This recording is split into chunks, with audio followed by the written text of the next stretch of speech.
so I can see February can't chase the days away. Yeah, away.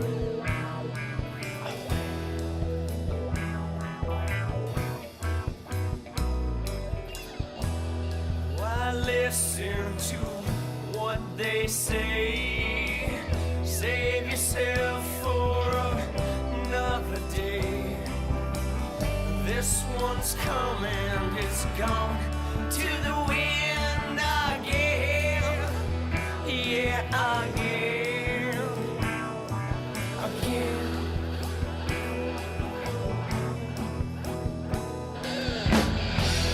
Just listen and make amends. You've been down for as long as you've ever been. This way's up, but you're down again. It's just like you to pull off what you thought you couldn't think today. The lost stranger, the wonder familiar face, broken hearts made of pieces that shake. I've had one too many of them. So now we greet.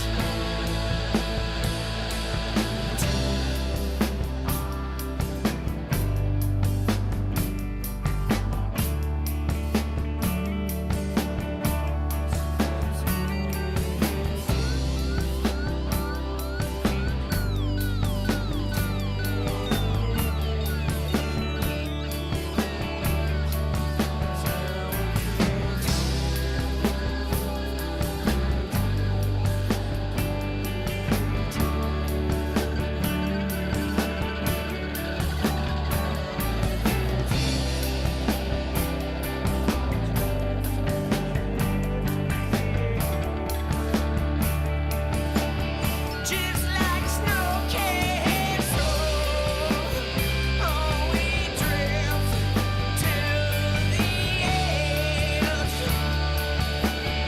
Just like snow can't slow, oh, we drift to the edge.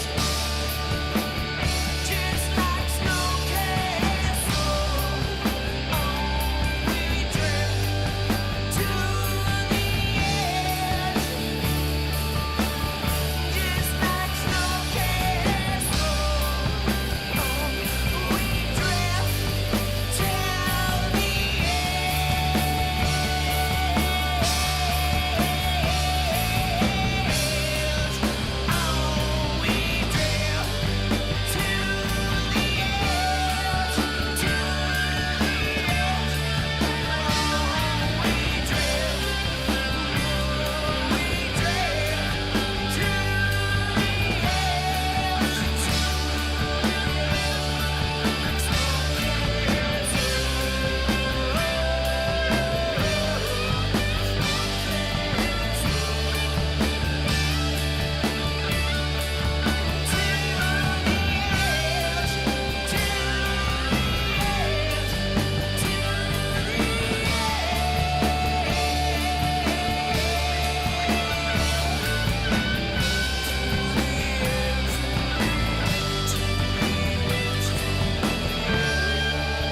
Yeah, let's do it again. All right.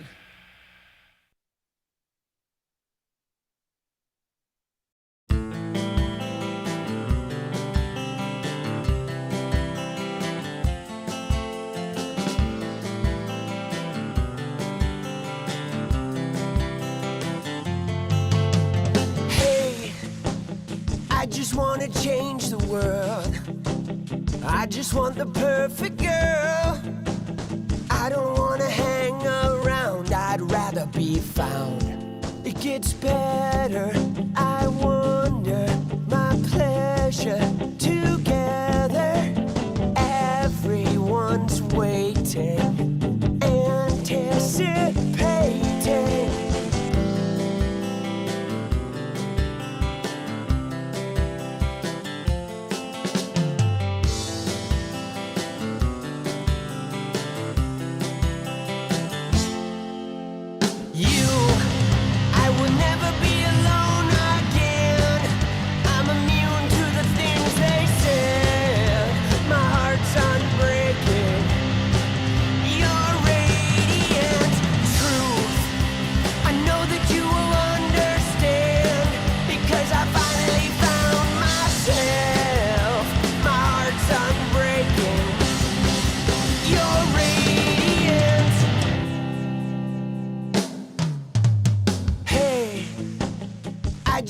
wanna change the world, but I'm not gonna wait my turn. I don't ever want to come down, I'd rather be found. It gets better, I wonder, my pleasure together. Everyone's waiting, anticipating.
It's about you.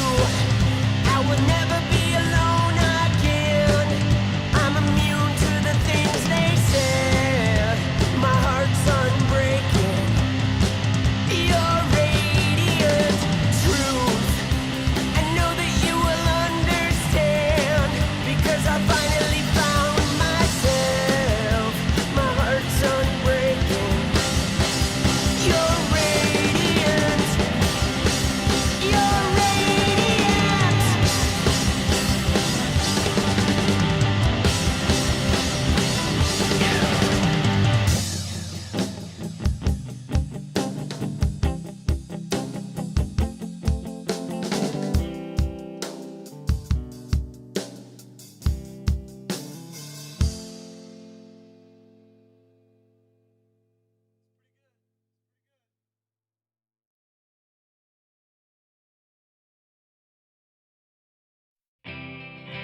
Do you need anything like I need you?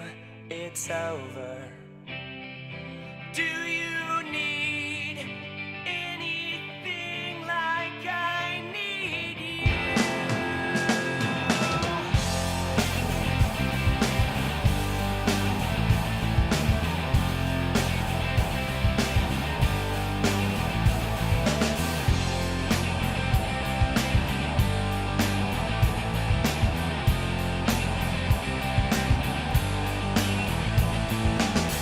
I've got no place to be alone, my friend. He cut his wrist instead.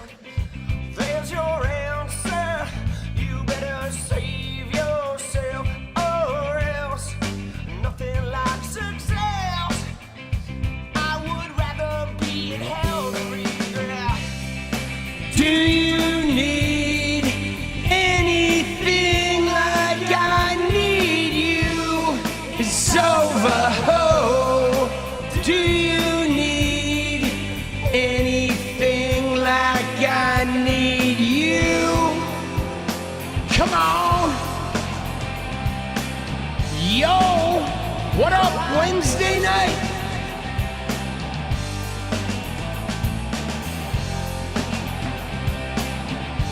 Come on.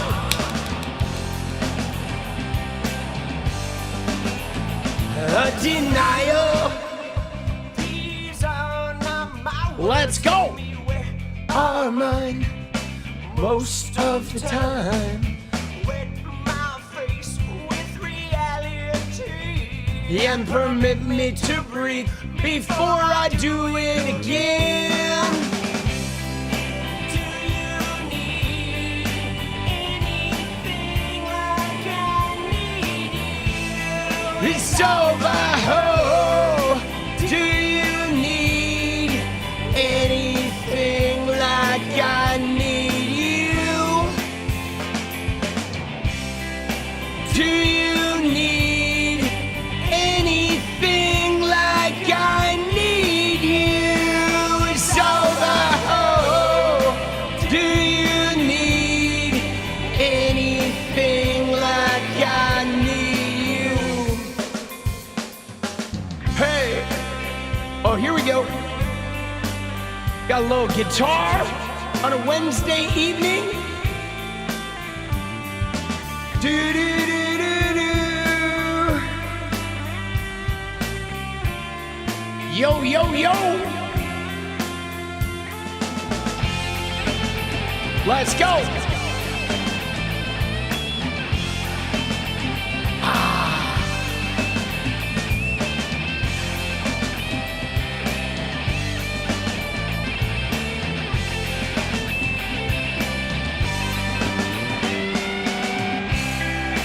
Do you need anything like I need you?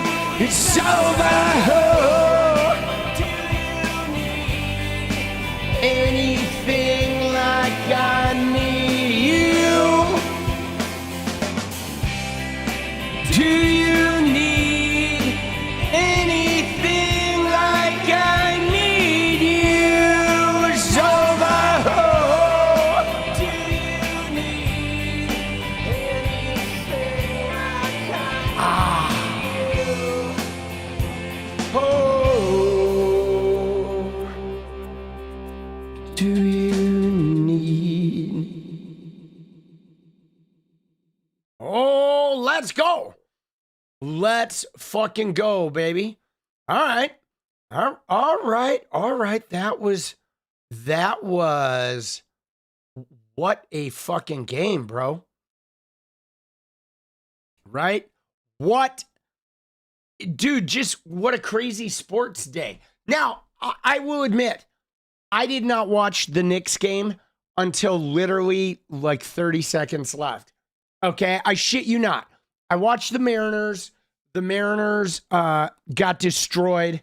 I mean, they were playing with like a lot of their like, you know, their second string pitchers, and the Mariners game was a disaster. And so then I was just working on a video, and I did see that fucking, you know, the Knicks were down by like 30 points, and I was like, holy shit. Now, everybody was concerned, of course, about the Trump curse, right? Dude, the Trump curse. And it was not looking good, guys. It was not looking good with the Knicks being down 30 points, especially with the nonsense that went on with, you know, the Knicks owner and Zoran Mamdani, which we're going to talk about in a sec. Because there was a whole snafu, okay? There was a whole snafu. And so the Knicks were getting their asses kicked. They were down by 30. But you know who was there, guys? You know how this all changed. Can I just tell you?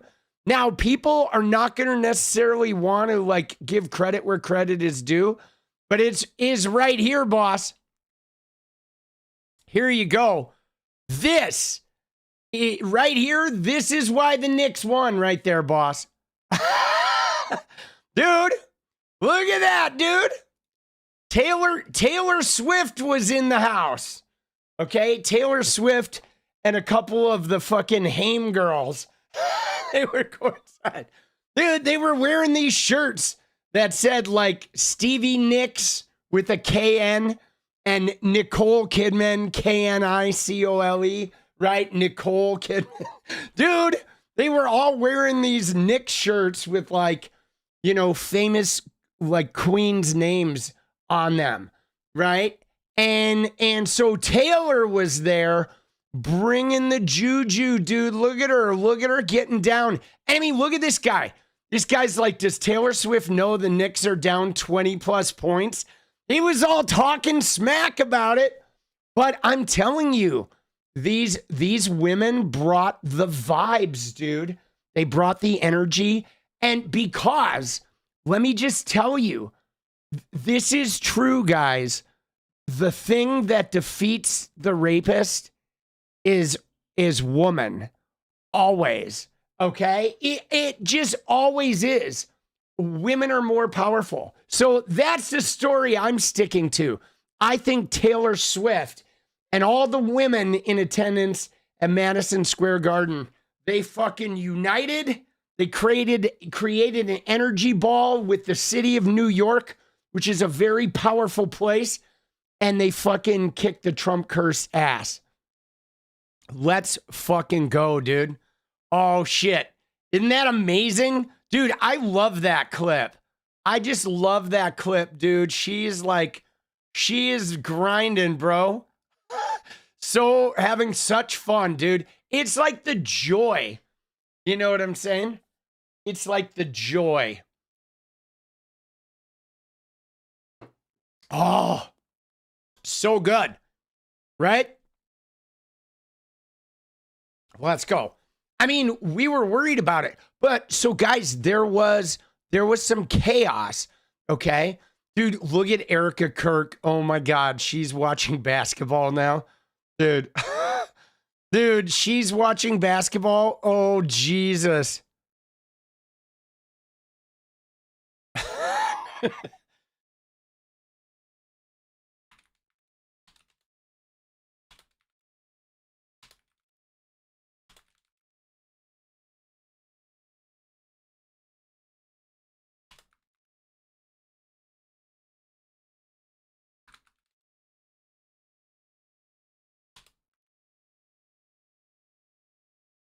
Dude, let's go. Dude, all right.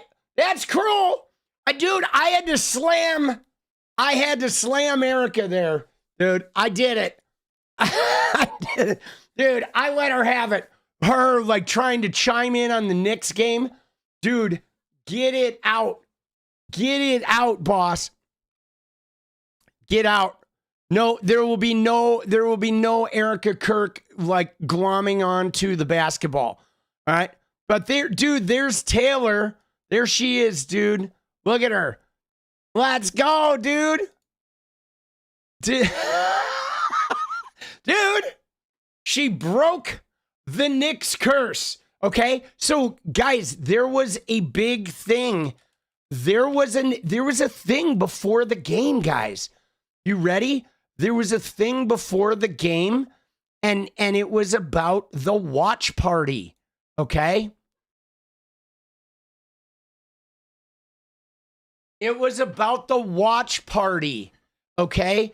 So what happened here is look at this.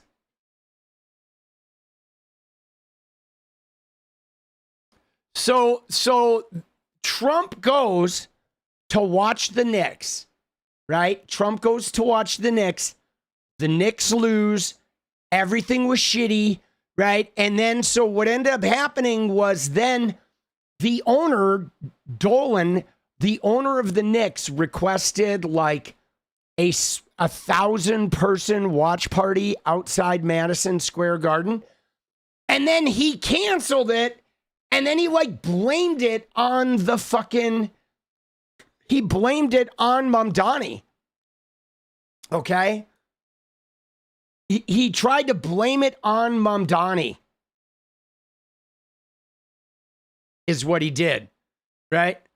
Right here. So Madison Square Garden requested a permit for a watch party from 500 to 999 fans. The city approved the permit, and then Dolan canceled the watch party. Okay? But he blamed it on Mamdani, right? He issued a statement, okay, that said the last several victories the Knicks have had have been celebrated by thousands and thousands outside Madison Square Garden. The joy and happiness was palpable everywhere, right? Apparently, Mamdani and Tish, despite what they say, don't want these celebrations happening. And we've been told that New York NYPD will implement the frozen zone restrictions for Game 4, which were supposedly to thwart any threats related to the president's attendance. We know these restrictions were never about the president. It's just a convenient excuse to restrict how and when Knicks fans celebrate. So he tried to make it seem like the inconvenience wasn't about the president. Okay, that's essentially what happened was, right, in order to retroactively make it so it wasn't about the president. Dude, he's so dirty, right? He's just so fucking dirty, guys. All of these billionaires are like so dirty.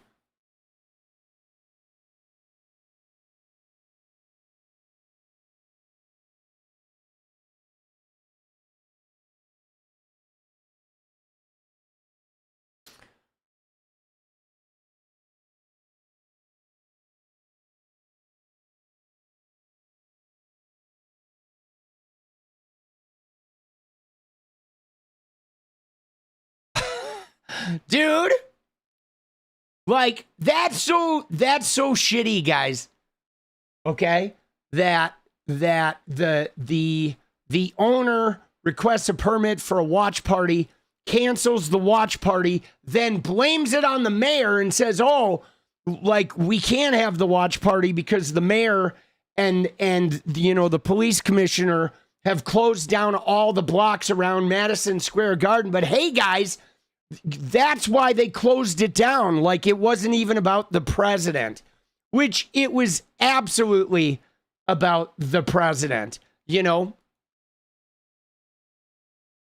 But they broke they broke the Trump curse.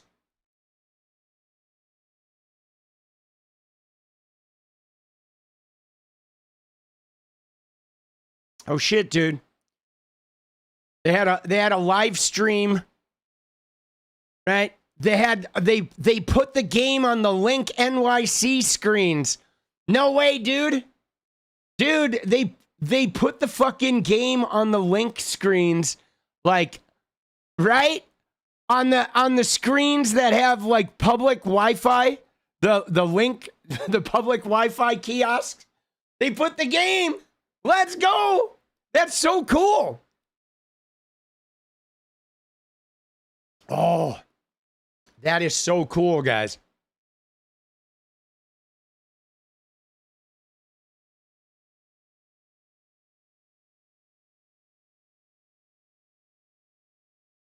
And then, dude, look at this other shit, though, too. Okay? You ready? He said dude, this is what's crazy, too, is look at what else the owner did. So the owner said the mayor only allowed 1,000 people. And so he was not going to cancel the party. But like, dude, that was the permit they applied for. You know what I'm saying?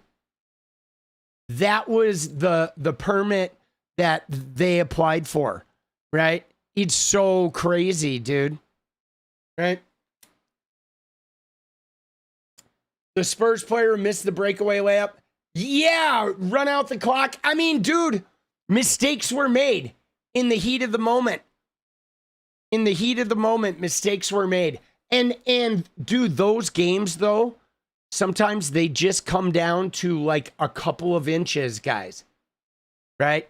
They just come down to a couple, like, inches. Inches. Right? And I'm just glad, guys. Here's what I'm glad about. You ready?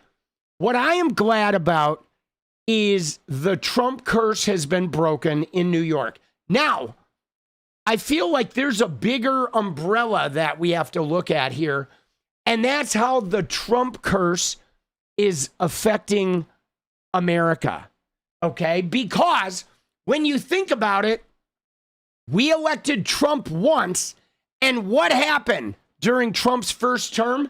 A worldwide pandemic was unleashed. Was it the Trump curse? Is the reason why a worldwide pandemic happened because we gave Trump the keys to the kingdom? We'll never know. But the Trump curse is very real. Everything he has touched in his life has been ruined. everything. Casinos, businesses, like literally this guy has been the biggest curse. There's nothing he has ever touched that has not absolutely gone down in flames. And we elected this guy president in 2016, and 4 years later, the entire world was engulfed in a worldwide pandemic, the likes of which we had not seen for 100 years. I'm beginning to think it was the Trump curse, guys, that the pandemic was just the result of us electing that guy. So now it's like, shit, what's coming now? We did it again, dude. We're like Britney Spears on acid. It's like, whoops, we did it again. Yikes. What are we going to do to break the Trump curse, guys? I feel like we need to arrange something symbolic like hands across America or some shit. You know what I'm saying? Like we need to do some kind of like gesture of like coming together, some redemptive gesture to apologize to the universe for what we've done. Dude, yeah, I know. Now we have screwworm. Dude, and I mean, how apropos is that? That there's about to be a screwworm outbreak in America. All right, great. Worldwide, there's going to be no cattle left, right? Screwworm's gonna destroy the entire population of livestock, all because we elected that swollen bastard. Dude. Jesus. Jeez Louise. Ebola, screwworm, measles. Who knows what's next, right? There will be some mutation. There's going to be some mutated virus that makes your skin turn orange, and then you swell up and just like shit yourself to death. Dude. The Trump-bola virus. Dude, people are just found dead in piles of fucking diarrhea. The side of the road, dude. Oh, Jesus. Brutal, dude. The Trump virus. Oh, my God, bro. Right? It is so bad. It is so bad. But yes, at least for the time being, the Trump curse on New York City has been lifted. Right? Has been lifted. I mean, dude, people were celebrating, guys. Okay, let me just tell you, people were celebrating. There's Taylor. Dude, this meme is funny. Somebody put, Jordan Newell put this out, said the Knicks in the fourth quarter. Dude, you see this? This is amazing. Dude, the Knicks in the fourth quarter. Oh, shit. Guy climbs out and he's like, yep, all right. We good, dude. Dude, let's go. That is it, bro. That is it. Oh, so good. Dude, sets off some smoke. God, I love the Michael Jackson, the Thriller dance. Dude, that is some moves, bro. Some fucking moves right there, boss. Beautiful. Oh, shit, dude. Dude, that is some beautiful shit. Oh. So amazing, right? 30-point comeback. Dude, yeah, nobody was leaving, dude. That was so crazy, right? See, then they're all arguing about this, about the fucking, about the, dude, that is amazing, boss. Dude, I love it. Oh my God, dude. Love it. Love it, love it. The Trump curse has been broken, guys. Let's go. Dude, no one leaving? Yeah, nobody's leaving a game after that ending. So anyway, guys, as I was saying, I did not watch, okay? I did not watch at all I did not watch the game, right? I was editing, then I saw that the Knicks were up by 1 and there was like 30 seconds left. And I was like, holy shit, I'm going to watch the last 30 seconds. And dude, what a crazy ending. Dude, it was crazy. I mean, it was just wild. I bet it's crazy downtown. It should be crazy. I mean, dude, I don't endorse any violence or anything like that because people should keep it in hand. But, I mean, these things happen. You know what I'm saying? They do. Sometimes, something gets broken or whatever, right? When you have 20,000 people in the streets, it can get a little crazy, a little rambunctious. It fucking happens. Hopefully they stay pretty level-headed. But, a lot of times sports fans go ape shit. Dude, Philadelphia usually goes pretty crazy. Right? Bad time to wear Spurs gear. I don't know. I feel like tonight is probably you're safe if you're wearing Spurs gear because, as long as you're not popping off because they lost. But yeah, dude, wild. That ending was wild, right? That ending was wild, man.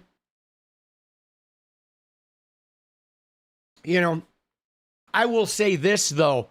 I think just in general, we need to keep Trump away from everything.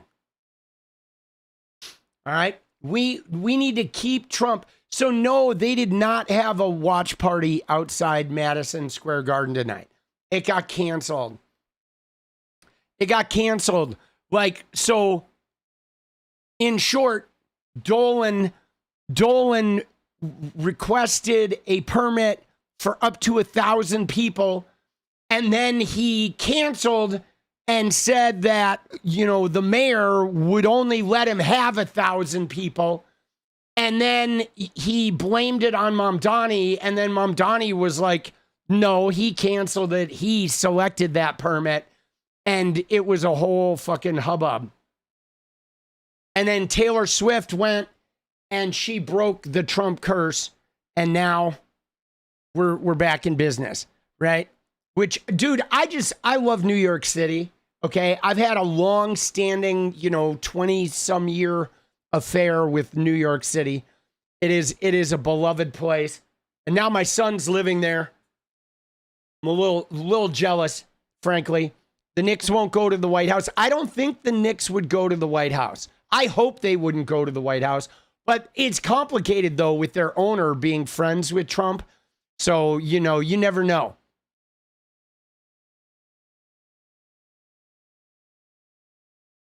But the Knicks overcome the Trump curse. Let's go. Now, though, one thing I've noticed, though, is there's a lot of propaganda going on, guys. Like, if you look at right-wing account, okay, like, for example, you look at every right-wing propaganda account, and they have been sort of trying to propagandize the basketball behavior, right? They have. They've been, they've been posting clips. Maybe Libs didn't do it. I know Eric Doherty was doing it. But they've been posting clips like of bad, if they find a clip of like a Knicks fan behaving badly, right? You know how these guys do it, right?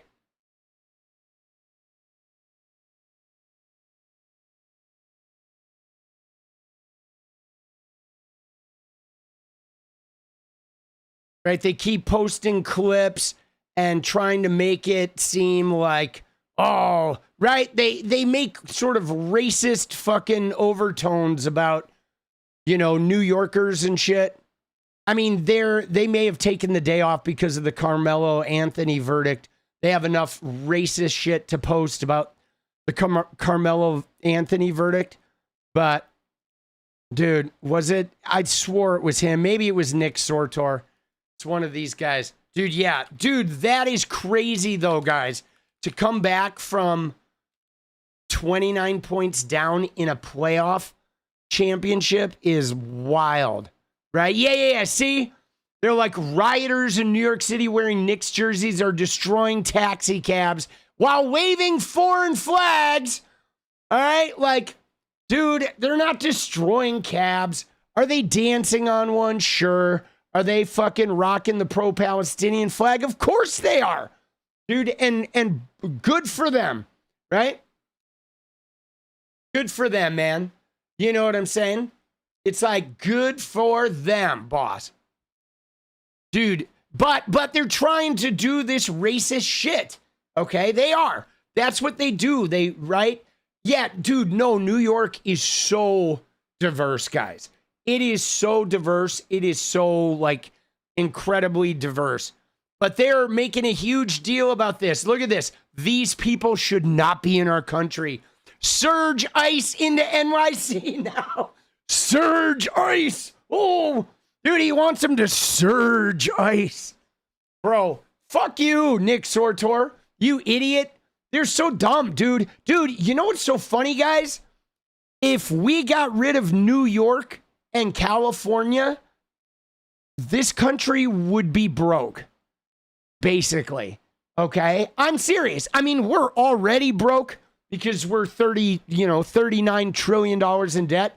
But I'm saying if you got rid of New York and California, they're literally, the United States could not survive. Okay? Texas doesn't even pay for itself, guys. Neither does Florida. Okay? Those two states don't even pay for themselves. They don't even pay for themselves, guys. They are piss poor. I know. Well, they call everything that if you're black, if you're Hispanic, if you're a leftist, if you're a Democrat, it's riot, okay? If you're a white Christian or a Proud Boy, it's, a gathering, right? It's a gathering. But if you're black, brown, or a leftist, it's a riot. The minute, there's 3 people, they're rioting, right? If you are dancing in the streets, they're probably going to post that image of Taylor Swift grooving, and they're going to be like, Taylor Swift was caught rioting courtside. Dude, they're such assholes. When you think about it, guys, do you realize, I don't know if you realize, guys, that the entire MAGA movement are like 70-year-old neighbors that call the cops on you when you turn the stereo on too loud. I'm serious. The entire MAGA movement is like a 70-year-old crotchety fucking neighbor who calls the cops when you have the stereo on, if you have friends barbecuing in the backyard, right? If you open the window on a summer night and the movie is too loud and they're like, oh, there, oh, get the cops out here. Oh, I want to speak to the manager of the city. That's the whole MAGA party. They are so miserable. Yo, MAGA, what's up? Political Punk here. Yo, why you guys such huge Karens? What's the deal? I mean, I know that you're like overweight and pimply and, sweaty and nobody will touch you with a 10-foot pole. I get it. Your mom hates you. I get it. Nobody will talk to you because you have shitty political beliefs, right? You've got a rapist Jesus that you bow down to. I know your life sucks. Still, why you got to be a Karen? I mean, can't you do something constructive with your time? You could try to be, I don't know, a better human, right? That's a thought, right? Maybe just try being, I don't know, nice for once in your life instead of being a crotchety old shit. Huh? All right. Fuck Fuck you. Bye-bye. Dude, sweaty.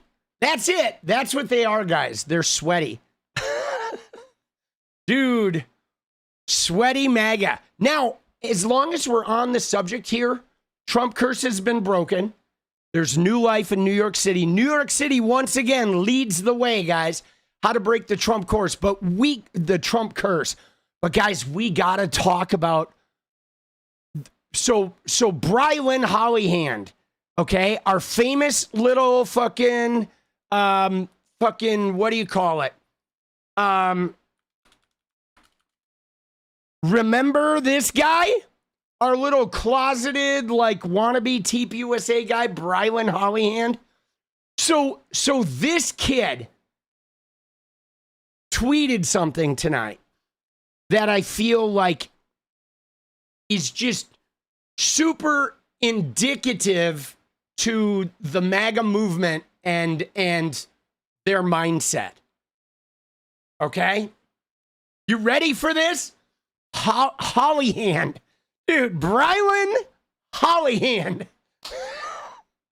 Dude, I mean, I feel bad, okay? I feel bad because just imagine, guys, imagine how many lockers this kid has seen the inside of. Like, if there was a job for an interior designer of a locker, this kid would probably be the #1 locker interior designer in the country. He would be like naturally gifted because he has seen the inside of every type of locker in his life, right?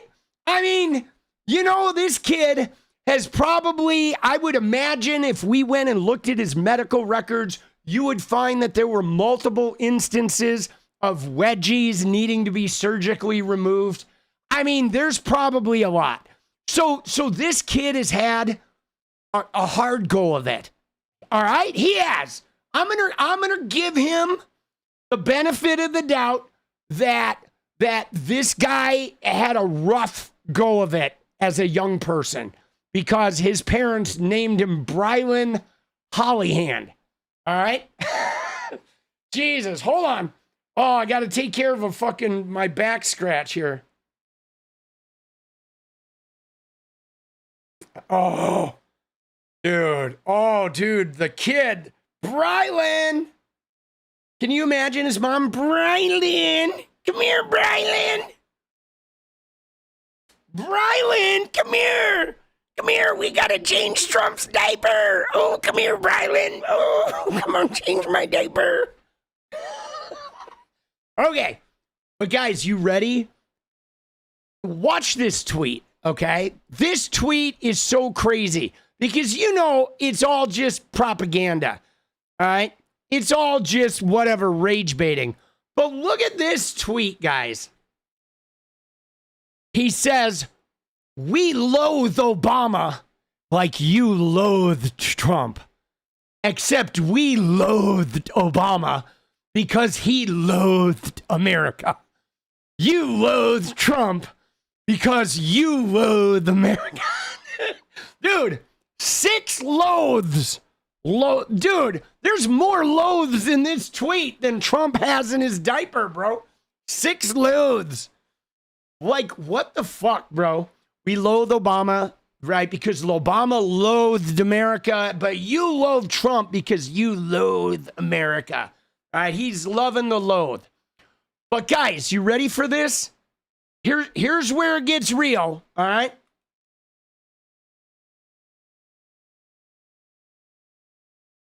Okay, look at this guy. Look at when he was born. See that? He was born in 2006, guys. He's 19 years old, okay?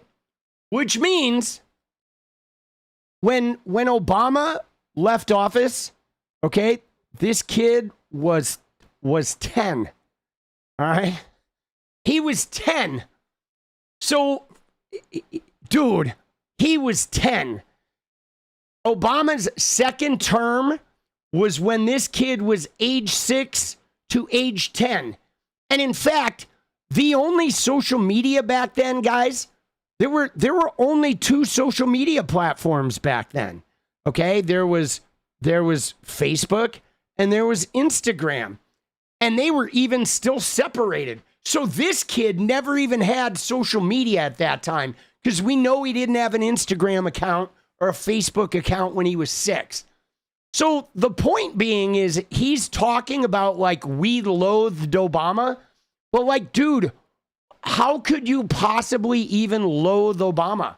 Right? You know what I'm saying?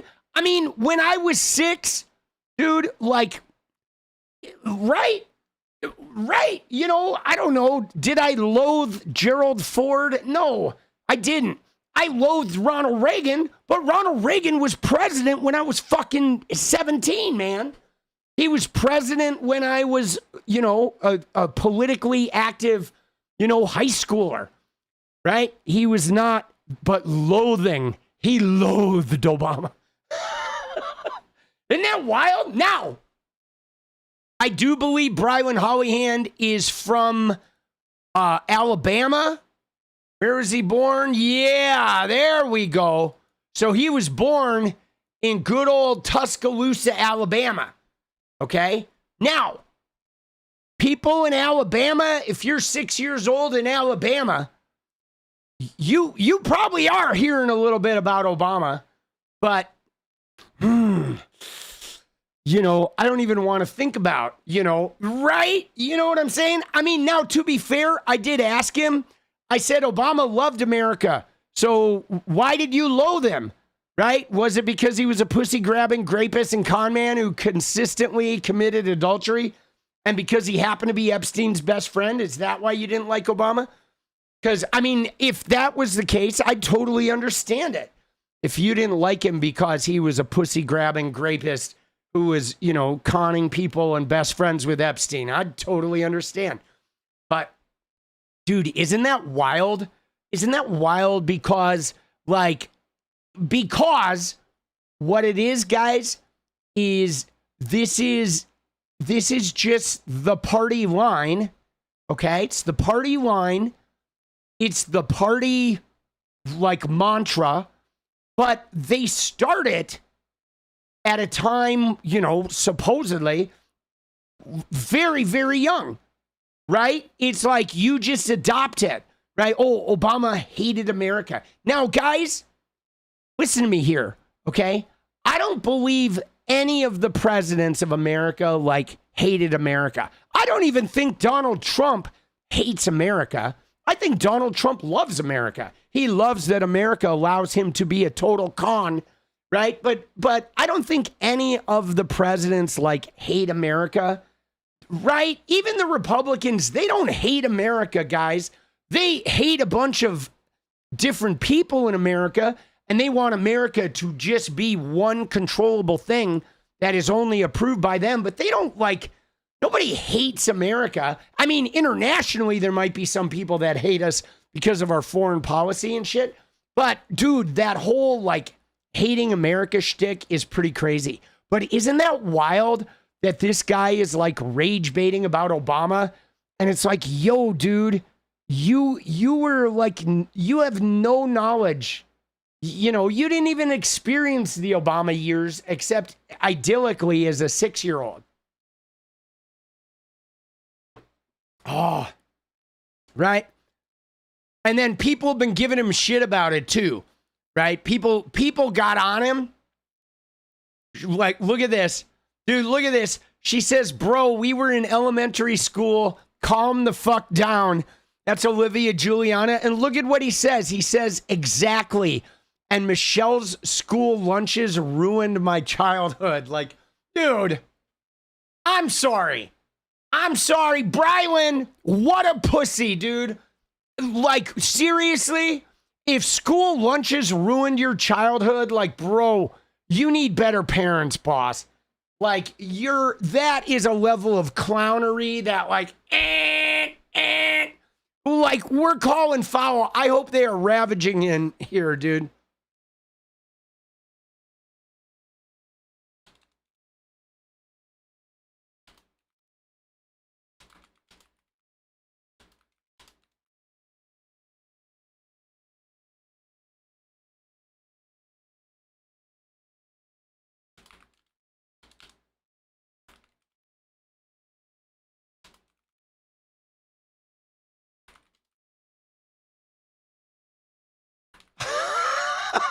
All right. Dude, that is like, oh my God. Jesus. Christians, guys. Christians. Good question. Good question. He asked about Greenland. So I did an hour podcast on this last night, so I just did some research. So listen, I do not think, as to what I just said, that we need to roll troops into any country, that we need to send soldiers into any country. Dude, first off, look at this guy's fucking, look at this kid. Dude, he's giving a speech. This is the political activist. Dude, he's giving a speech to like 12 people, bro, about Greenland. Like, bro, Hollyhand, come on, dude. What are you doing? This is just embarrassing now, right? He's out there giving a speech about Donald Trump. Dude, this is the enthusiasm Trump's getting. Screech. Dude, you know what? Guys, I know you said Screech, but let me just tell you, I think Screech would be putting this kid in the locker. Okay? But this is the level of enthusiasm this kid is mustering, boss. This is the future of MAGA, guys. Right here. Just so you know, this is the future of MAGA. That's it, boss. That is it. The future of MAGA is right there. Right? This is TPUSA's future, boss. Right here. TPUSA. That is Club America, guys.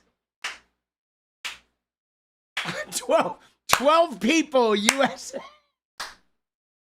Twerping point. Right? Twerping point, USA. Dude. Oh, fuck, bro. That's crazy. 1, 2, 3, 4, 5, 6, 7, 8, 9, 10, 11, 12. There's actually 14. I see a leg here. I think there's 15 total. I do see a leg. There is somebody in the back. Yeah, and he's got a little podium, dude. Dude, he's got a podium, right, for his notes so he can collect his thoughts while speaking to the 14 people at Twerping Point, USA. Oh, man. Oh, that shit is funny, dude. What are we doing with these people, right? And he wants to talk, and they actually asked him a question like, yo, dude, I know you're here to talk about Trump, but like, why is Trump threatening our ally Greenland? Why is Trump threatening to steal land from our allies? Like, honestly, guys, you know, I mean, seriously, all twerping aside, okay, let's forget about the twerping for a minute and even forget about the insanity of MAGA. But let's just ask that question.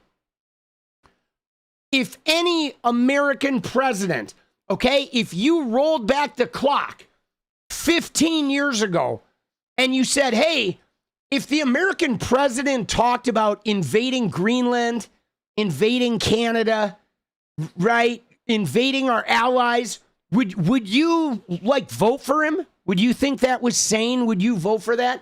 I feel like everybody in fucking 2000, you know, whatever, 5 would literally say no. If the president talked about invading Canada or invading Greenland, invading our allies, we would be like, yeah, you're fucking crazy. We will impeach and convict and remove that guy. And that's where we're at, guys, in 2026. We have a president that has uniformly threatened to annex our neighbors, right? Or to invade Greenland, or, you know, oh, if you won't let us have it, we're just going to take it, right? Dude. And we're, you know, in war, in possibly unendable war because Netanyahu won't stop killing people in the Middle East. Isn't that wild? Like, dude. So here's the deal, guys. It's like, I realize there are people now who are upset at politics the way it is because politics has degenerated. Okay? It has. It is gone. I mean, to be honest with you guys, don't take this the wrong way. I'm actually happy that politics has degenerated because there's room for me in it now. because politics used to only be available to Ivy League jerks with like law degrees from Harvard who were born into really wealthy families. To even be a pundit, you had to be born in one of those families. You were not getting a job at the New York Times or anything like that if you weren't like a rich kid 30 years ago, 40 years ago. I shit you not, guys.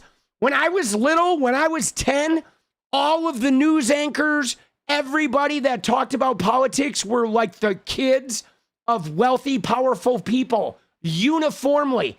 If you weren't born into a rich family, you had no chance of that job. But now, dude, it's like open season. Anybody can fucking become a political commentator. Anybody can become a political candidate. I think as much as Trump is like shitty and he has poisoned the well, I think the after effects, once we get the poison out of the well, I think it's actually going to be a net positive, because now people are like, fuck, dude, if that idiot can become president, like I can do a ton of fucking shit, bro. You know what I'm saying? You know what I mean? It's like, I feel like the gatekeepers, a lot of the gatekeepers are disappearing. Now, unfortunately, the resources are still in the hands of the few, okay? They are. The resources are in the hands of the few, and we still have to do something about that. We have to conquer that problem. Yeah, no, Anderson Cooper is like beyond wealthy, guys. Dude, all of them are, though. If I will say this, just homework assignment for you is someday sit down and go look up a lot of the big news anchors of the last 30 years and read about where they came from. And you're going to find that 99% of them came from power families. And sometimes they would change their name or use a middle name. They often do shit to hide it, right? Especially in the acting world and shit, they do that too, right? Like they'll take different last names, or they'll use a stage name, and they do that all the time to hide that shit. But it used to be exclusively gate kept. And now I think it's a little bit more open. I mean, it's hard because the Nepos still have a huge leg up, and they're going to get most of the positions, but you can step out and, do your own thing. Even if it doesn't become huge, right? You can carve a little niche for yourself. And I think we're starting to see more candidates that are not just Yale educated like idiots. Okay. Because I've said it from the beginning. We need more working class candidates, guys. We do. We need working class candidates. We need people that have actually held a fucking job. Okay. That know what it's like to go to the grocery store and to not have Jeeves, their butler, go do the shopping for them. Like we need some more people in government that have actually lived as like a normal fucking citizen. Okay? It's facts, it's facts. But, oh shit, dude. They need to at least know what groceries are. Oh, let's go. Oh, shit, baby. Isn't that crazy? I think that shit is crazy, boss. All right. Thank you, Brilyn. Thank you, Hollyhand. Hollyhand job is in the fucking, right? So, yeah, there it is, dude. Dude, look at this, dude. Dude, the owner of the Knicks said to the radio, right, that like the mayor, that Mamdani's not a Knicks fan, right? Isn't it crazy? It's like, what the fuck, bro? He said he's not a real Knicks fan. Dude, what a dick. Dude, the more I read about these guys, the more you realize that like these billionaires, dude, billionaires are shit. Okay? They are. Dude, billionaires, they're despicable. They're dirty human beings. They're crooked. They're liars. They're cheaters. They're sneaks. We should fucking take all their resources, tax them out of existence. You have to. They're so scummy. Okay? They are so scummy, guys. And now I think we should talk 1 second here, okay? Because, guys, we need to talk about the SpaceX IPO. All right? I don't know if you guys saw this, okay? But look at this shit, dude. All right, hold on. Let's watch this. Getting some news on SpaceX this morning. One prominent senator now calling for an IPO delay. Our Eamon Jabbers has that for us. Eamon, 12-page letter here, heavily footnoted. Yeah, good morning, Carl. This is a letter from Democratic Senator Elizabeth Warren to the Commissioner of the Securities and Exchange Commission, asking the commission to delay Friday's SpaceX IPO, citing investor protection concerns.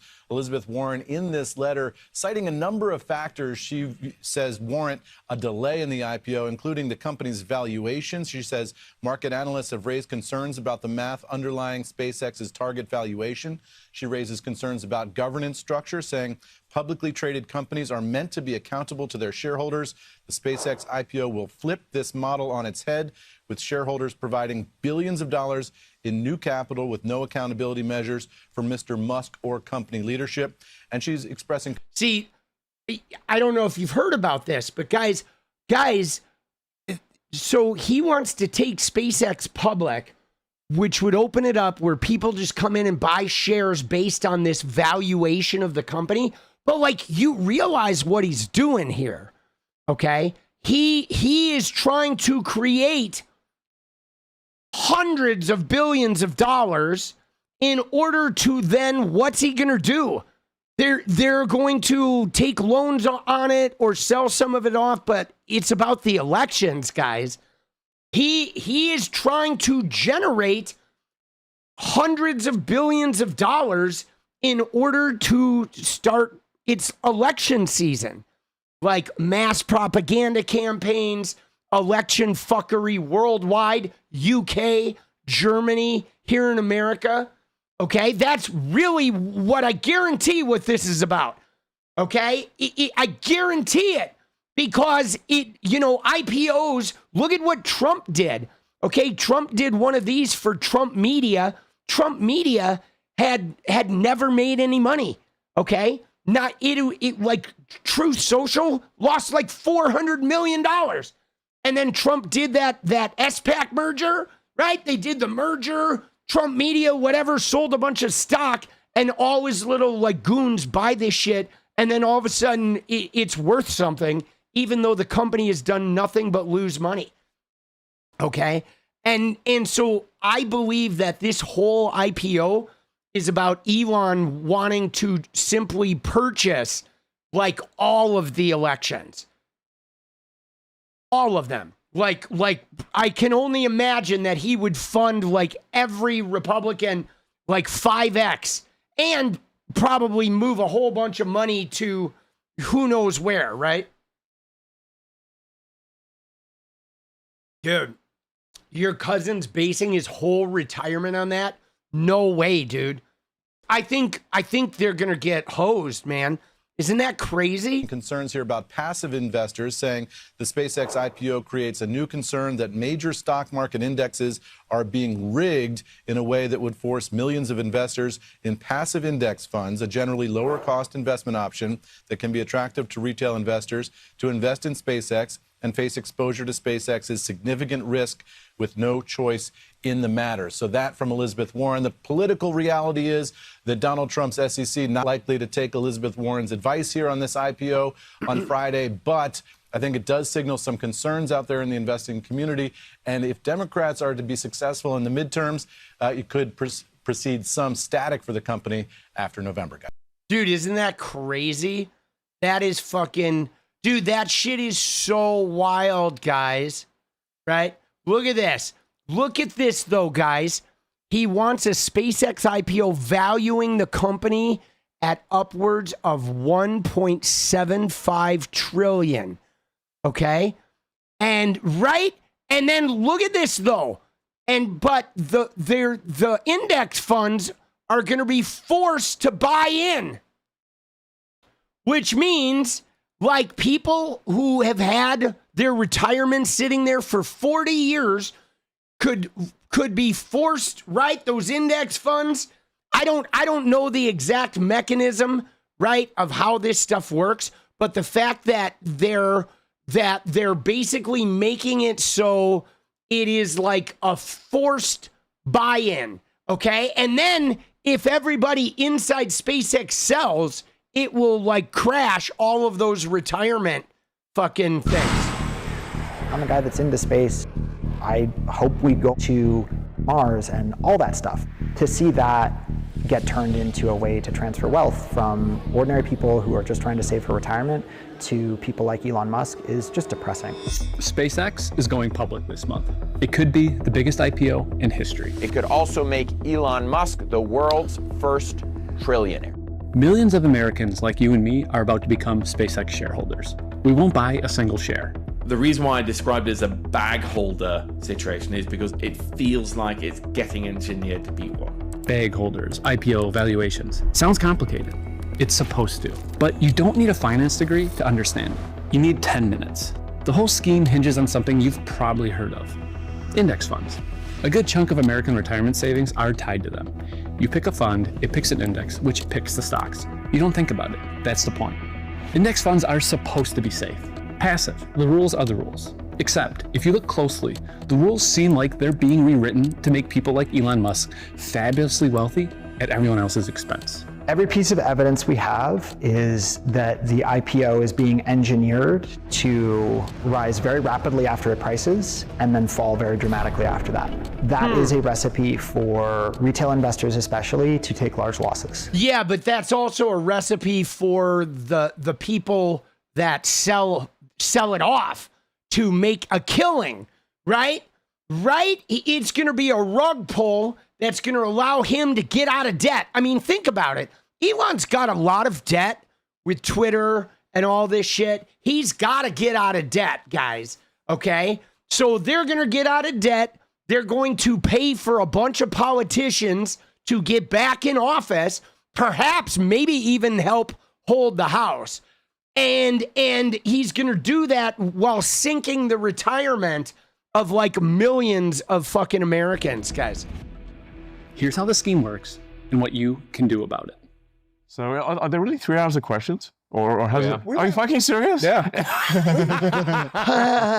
Dude, he's so awkward. Saying things about companies that might go public. You know. That's never been a problem for you, Elon. you can't hype companies that might go public. $1.75 trillion. That's the value Elon Musk has floated for SpaceX when it goes public this month. More than Walmart. Is it worth that? SpaceX is a real company. It shoots satellites up in the sky. It provides things like Starlink. It's a very impressive engineering company. That's Robin Wigglesworth, editor at the Financial Times. There is definitely real business to be done there and real asset value there. The question is whether it is as large as Musk claims it is. See, here's the thing about the valuation, right? Because how they said it's bigger than Walmart.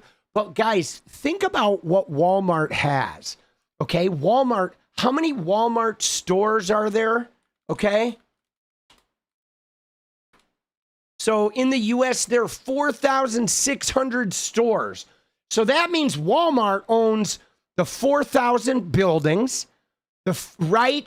They own all the inventory. They own all the warehouses, whatever trucking companies that are part.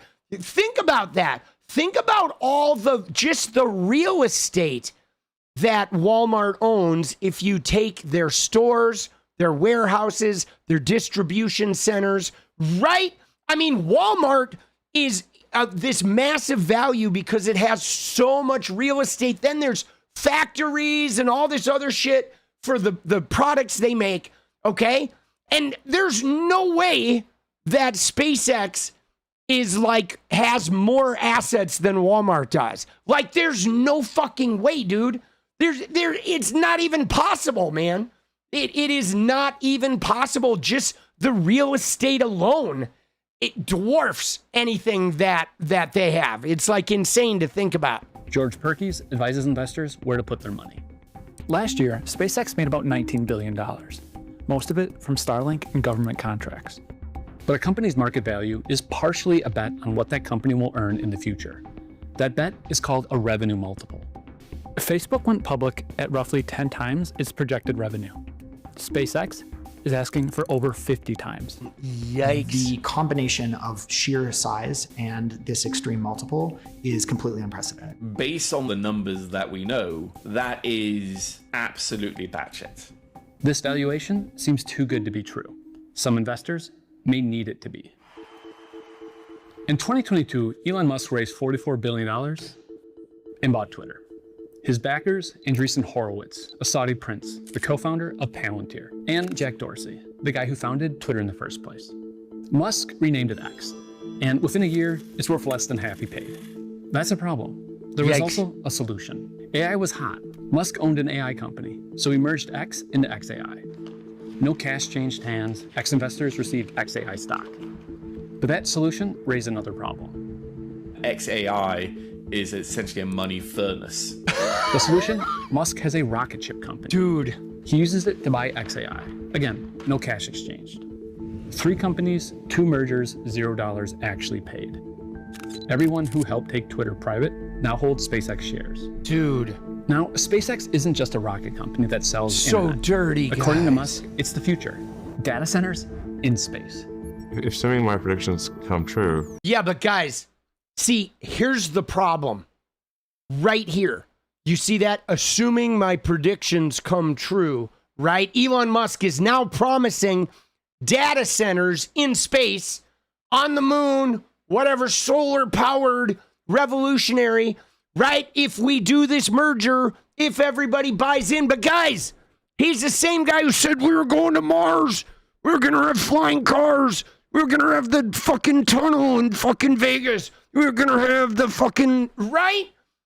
Every single thing that Elon Musk has promised up to this point has turned out to be bullshit, okay? And now this is the same guy whose very first fortune was made by modifying an open source database, and then they convinced Compaq Computers to buy it for $300 million, which essentially, when's the last time you saw a Compaq computer?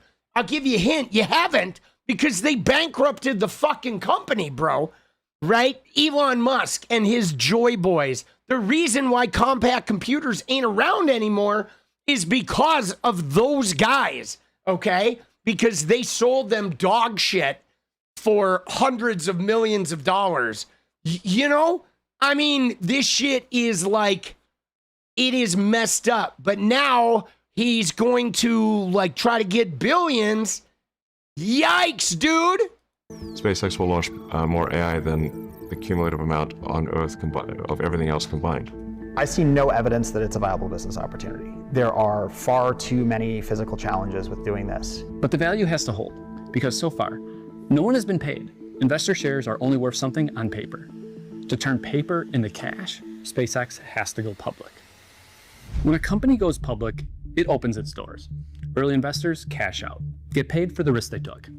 Everyone else gets a chance to own a piece of something that used to be off limits. Yikes. It's called an initial public offering, or IPO for short. It is a very normal part of a company's evolution and life cycle. There isn't just Twitter investors here. SpaceX's original investors took a big risk. Peter Thiel, Palantir's other co-founder, Google, and Andreessen Horowitz. But SpaceX's IPO is anything but normal. In a typical IPO, 90% of shares go to institutional investors, pension funds, banks, insurance companies. Regular people get 10%. SpaceX says they're changing that, 30% to ordinary people, Main Street, not Wall Street. When you see an IPO give a far larger allocation to ordinary investors, it's usually a sign that they can't get professional investors to buy it at that price. The price is nuts. So what they're gonna do is they're gonna, you know what they're doing? They're gonna get the Maga cult, right? They're after the Maga cult. And if you can't sell it to professional investors, well, you sell it to unprofessional investors who don't know any better. Yikes! If people want to invest in SpaceX's IPO, that's their right. The problem is Musk found a way to make people invest in SpaceX whether they want to or not. How? Index funds. The index fund is one of the rare examples of the finance industry coming up with something that lines the pockets of ordinary people and not Wall Street itself. An index is a list. Someone decides which companies go on it. A fund is a basket. Someone builds it to mirror the list. When a company gets added to the index, every fund mirroring it has to buy shares. Not because they think it's a good investment, but because the rules require it. Index funds have both outperformed the vast majority of active managers in every market in every country over any time frame in the long run. Thousands of indexes exist. Nearly a third of American stock is tied to one of them. Wow. One of the most popular tracks the NASDAQ 100, the 100 biggest non-financial stocks on the NASDAQ exchange. Under NASDAQ's index rules, SpaceX isn't eligible to be included in the NASDAQ 100. New companies have to wait up to a year. It's called seasoning. Seasoning a stock is just the process of having it trade publicly for a while. So they don't fucking public markets rug pull. tend to be unsure of how to handle certain kinds of investments, novel sorts of companies really quickly. Like a rocket company that makes most of its money providing satellite internet and wants to build AI infrastructure in space.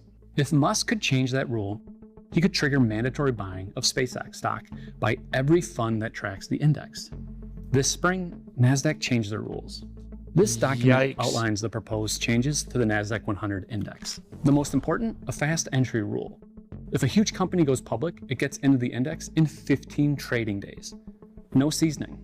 There was a public comment period. Wall Street was for it. They say companies are more mature now, and these changes allow the index to better represent the market. The opposition came from regular investors, concerned about buying unproven companies at high prices. But the rule change isn't the goal. The goal is what the rule change enables, a plan with 4 different steps. Like everything, the price of a stock is based on supply and demand. How do you increase the price? 1. Artificial scarcity. Most IPOs offer 15 to 20% of their shares to the public. SpaceX, less than 5. 2. Of those shares, retail investors get 30%, or up to 3 times the normal allocation. Remember, Main Street over Wall Street. Combined, a bunch of demand and a small supply. That means a higher than normal price. 3. 15 trading days after the IPO, SpaceX enters the NASDAQ 100. Any index fund tracking the NASDAQ 100 now has to buy SpaceX. You have this wall of money coming from index funds that it has to buy no matter what the price. Turbocharging the price. Step 4, let early investors cash out. There are restrictions on this, a lockup period. Same idea as seasoning. The people who know the most aren't allowed to sell until the market has had time to actually figure out what the stock is worth. According to SpaceX's own IPO filing, Elon has to wait a year. But some early investors can begin cashing out before the standard 180 days. The people buying as the price rises? Retirement savers, through index funds. The people selling? If history is any guide, the original SpaceX, Twitter, and XAI investors. Wow. I like to stay optimistic when I can, but the setup there is for some pretty abusive market manipulation. Jesus, dude. So it looks like he's fucking, like they're going to, all of these guys, like, look at what they said. He buys Twitter, and then fucking XAI buys Twitter, and then SpaceX buys XAI. So now he has multiple companies under the SpaceX umbrella, but none of those people that invested in any of them have gotten any money back. They have nothing. They have like paper value on SpaceX. So now SpaceX goes public, a bunch of people buy it, then it goes right into the index funds. And then as the price is exploding because there's only so much available and all the MAGA chodes and everybody else wants to buy this thing, price jacks up, the index funds are all forced to buy it, and then they can start selling off. And then a year later, he can start selling off. But like then now all of those investors are going to get their money back and probably huge profits. And then those retirement funds, those index funds, have just taken a huge loss. Now, if you want to know what this is like, if you own crypto, we all just went through this. Okay, look what happened with crypto. They did the halving. Bitcoin, and then crypto was getting pumped. It was all based on Trump being this crypto president, promises of the US Bitcoin reserve. They were going to buy XRP and everything. Crypto shot up, and then Trump managed to win the presidency. And like 1 month after the presidency, crypto was just rocketing. Okay, my portfolio had nearly doubled. And then like the week after Trump got in office, they all sold it off. All of the fucking bigwigs and probably the Trump family, they all sold. And now my shit went from being nearly double to like less than 50%. Right? I was like unstaking shit. I couldn't get my shit unstaked in time, and that shit just crashed. Dude, and now I don't know if it will ever recover, really. You know what I mean? That's so fucked up, guys. This is the world we're living in, bro. It is like, God, how toxic is that? That a guy can like buy a company for $40 billion, ruin it. Okay. I mean, he's not a good businessman. He ruined Twitter. He made it like not valuable. And then he just purchased it with another company. And then that company was in the hole. And then he purchased it with another company.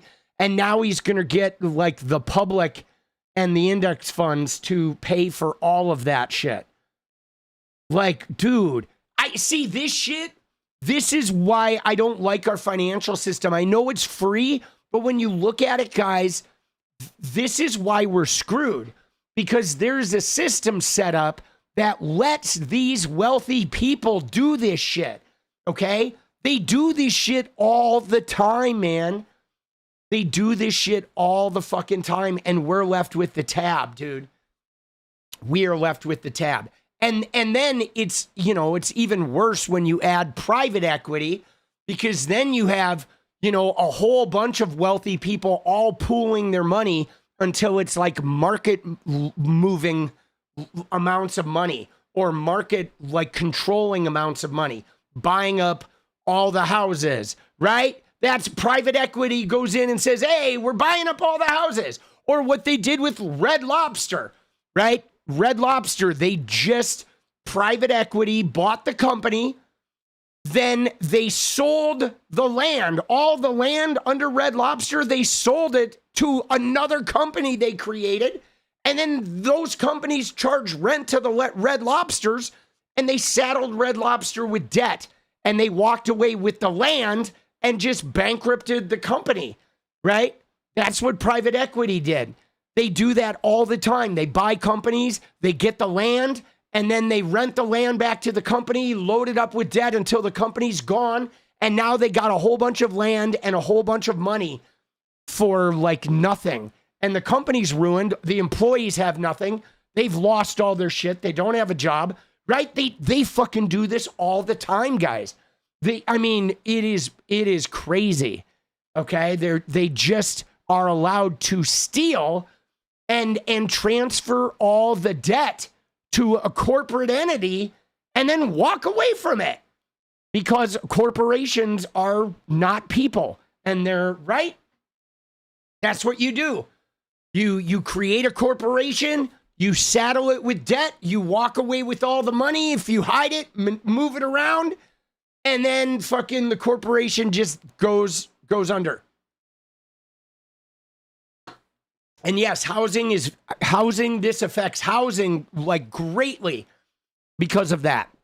And because of, you know, the other thing they discovered. I mean, I called it, like, I don't know about you guys, but I originally went to college as an aerospace engineering major. And then I was in a fraternity. Everyone was a business major. So I switched to econ business for a while. And you go and you take econ courses. You learn about supply and demand. And capitalism used to focus on demand. Okay. If demand is increasing, we increase supply, right? And the price is going up, you have to increase supply. And demand goes down, you decrease supply. But you used to chase the demand with the supply. But now in late stage capitalism, they flipped it, guys, because they realize all you have to do to create value is restrict supply. It doesn't matter what the demand is. If you restrict supply, the price goes through the roof. So if you buy a bunch of houses and then you rent only a small number of those houses out, you leave a bunch empty, you now have generated a much higher rental floor. Those places are all renting for higher prices now because you have a whole bunch sitting empty. And then what do they do with the empty ones? They can Airbnb that shit and be making money off them too, you know? But it's like buying houses, leaving them empty. Buy 30% of the houses in a city and rent out 10% of them, and you now have like cashed in, bro. Right? It's brutal, dude. It's like so dirty. Like private equity needs to go, dude.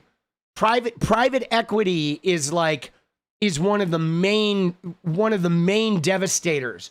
It is one of the, I mean, billionaires are a huge problem, but private equity is like billionaires pooling their resources together, essentially.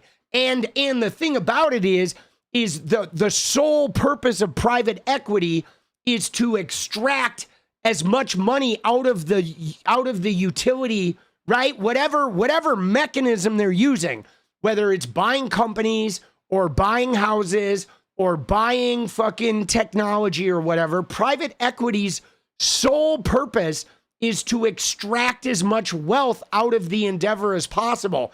And it does not care if it destroys neighborhoods or families or industries or states. There's no concern about the impact because the only thing they're looking at is the vacuum cleaner. And it's like, dude, it's rough, boss. It's rough. It is, dude. This shit burns me up, guys. This shit burns me up, right? And now, though, you ready? And now, thanks to Citizens United, corporations are now allowed to vote with their money, right? Corporations now have these entities that are not accountable if they destroy their business or whatever. They get saddled with debt, lose all their money. Oops.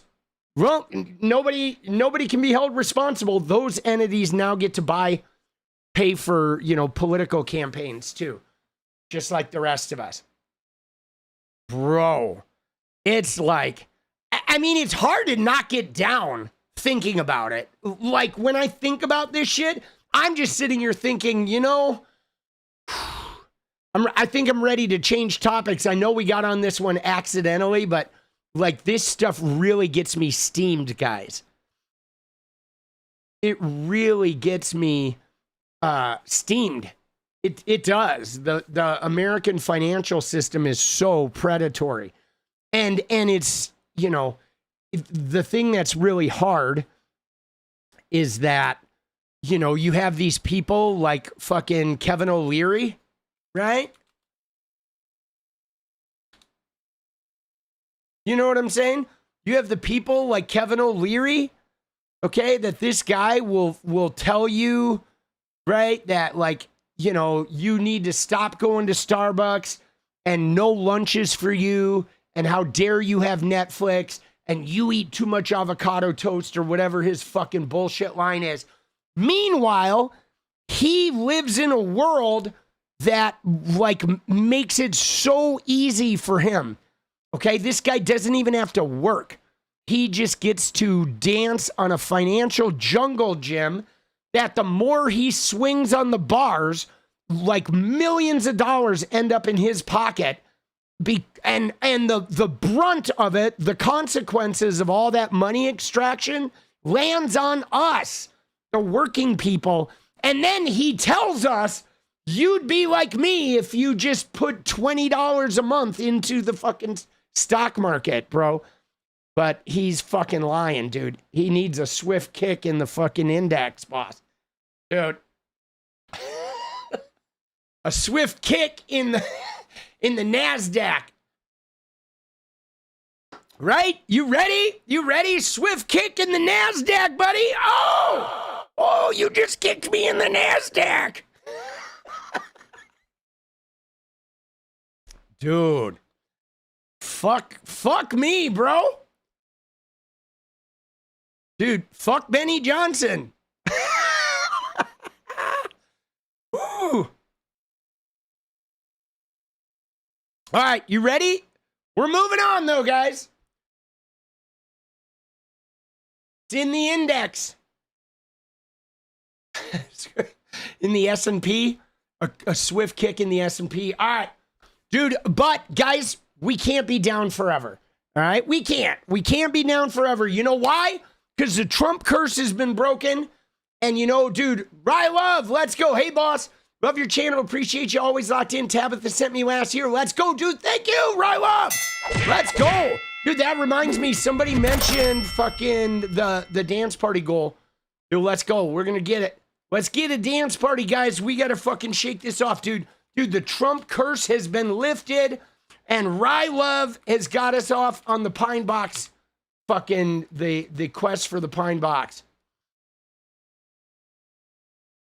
Right in the NASDAQ.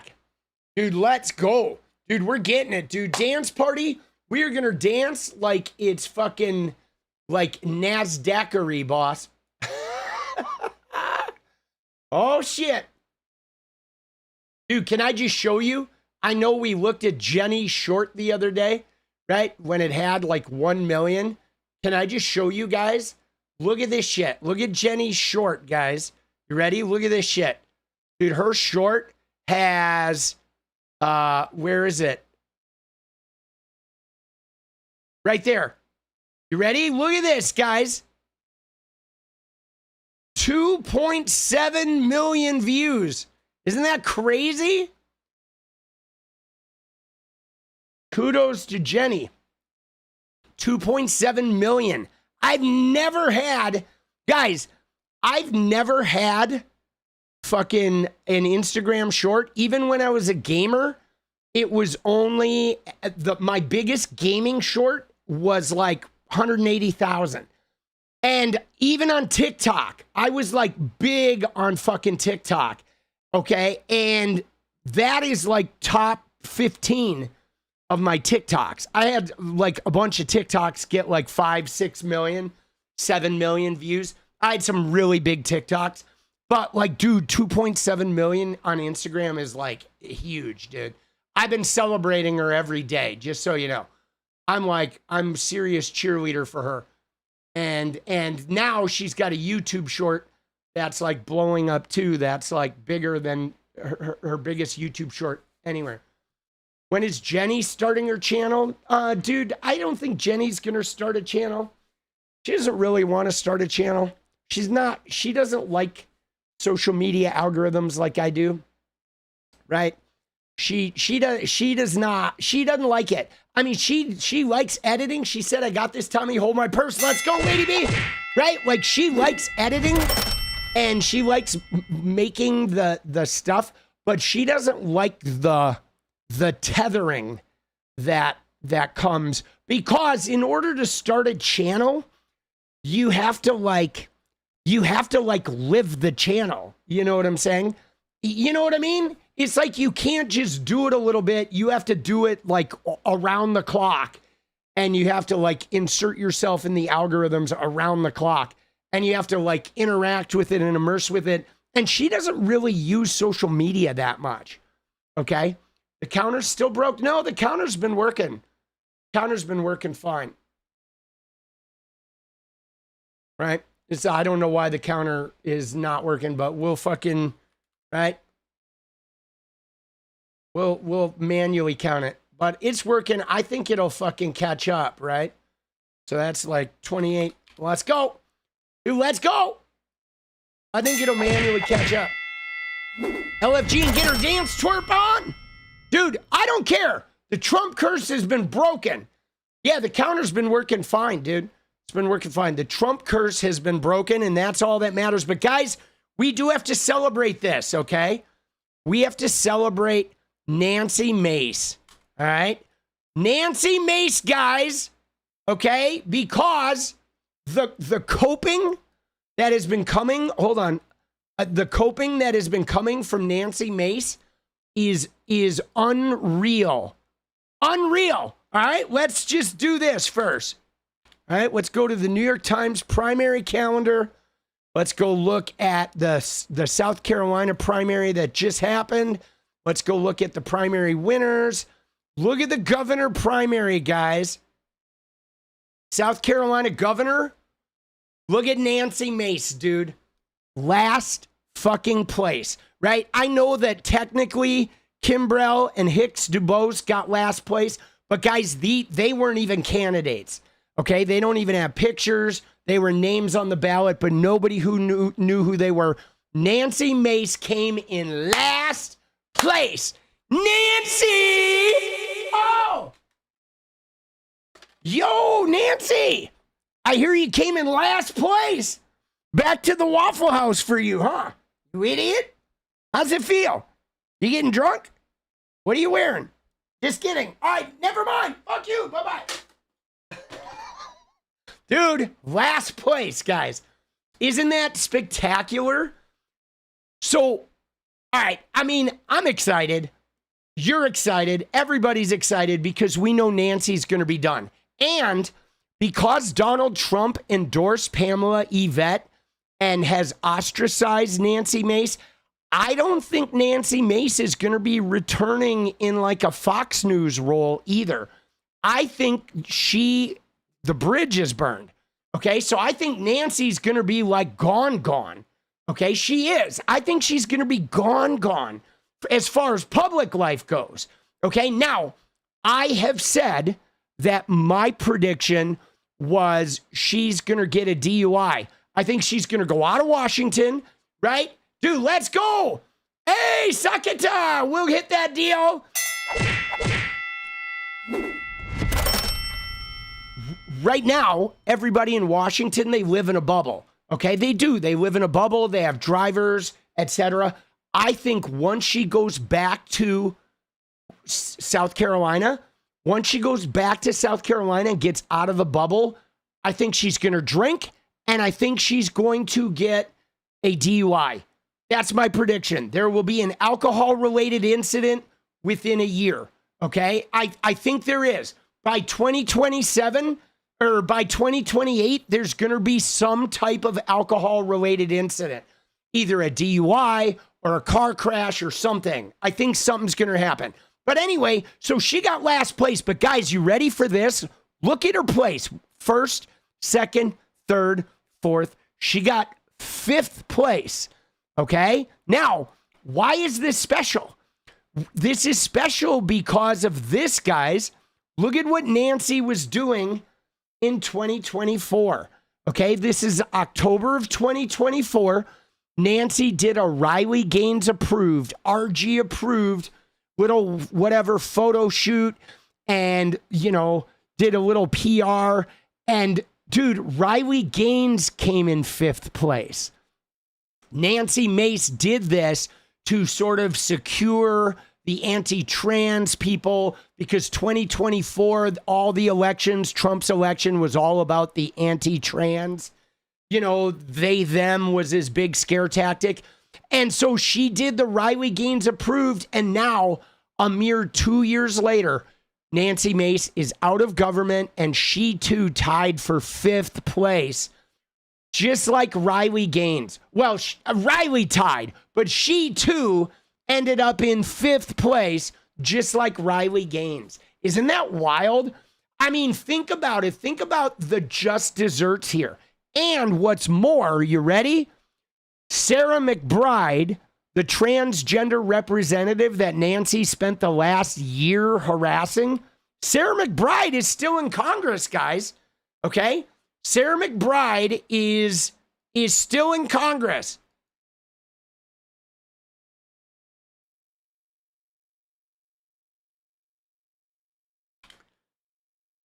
She was asked to comment.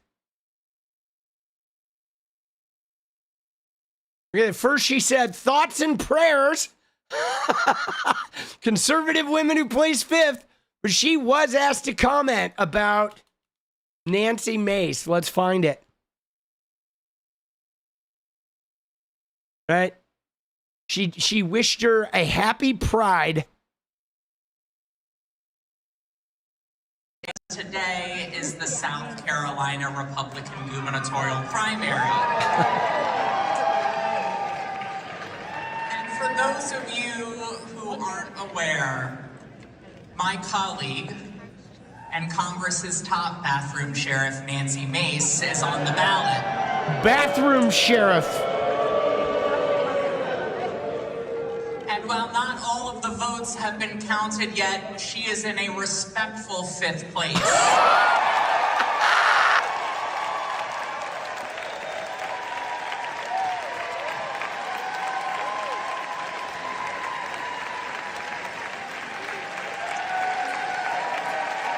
Fifth, Riley Nancy. I don't like punching down, and I believe in the politics of grace. So all I will say is happy Pride, Nancy. Oh, let's go. Dude, isn't that amazing? So now, guys,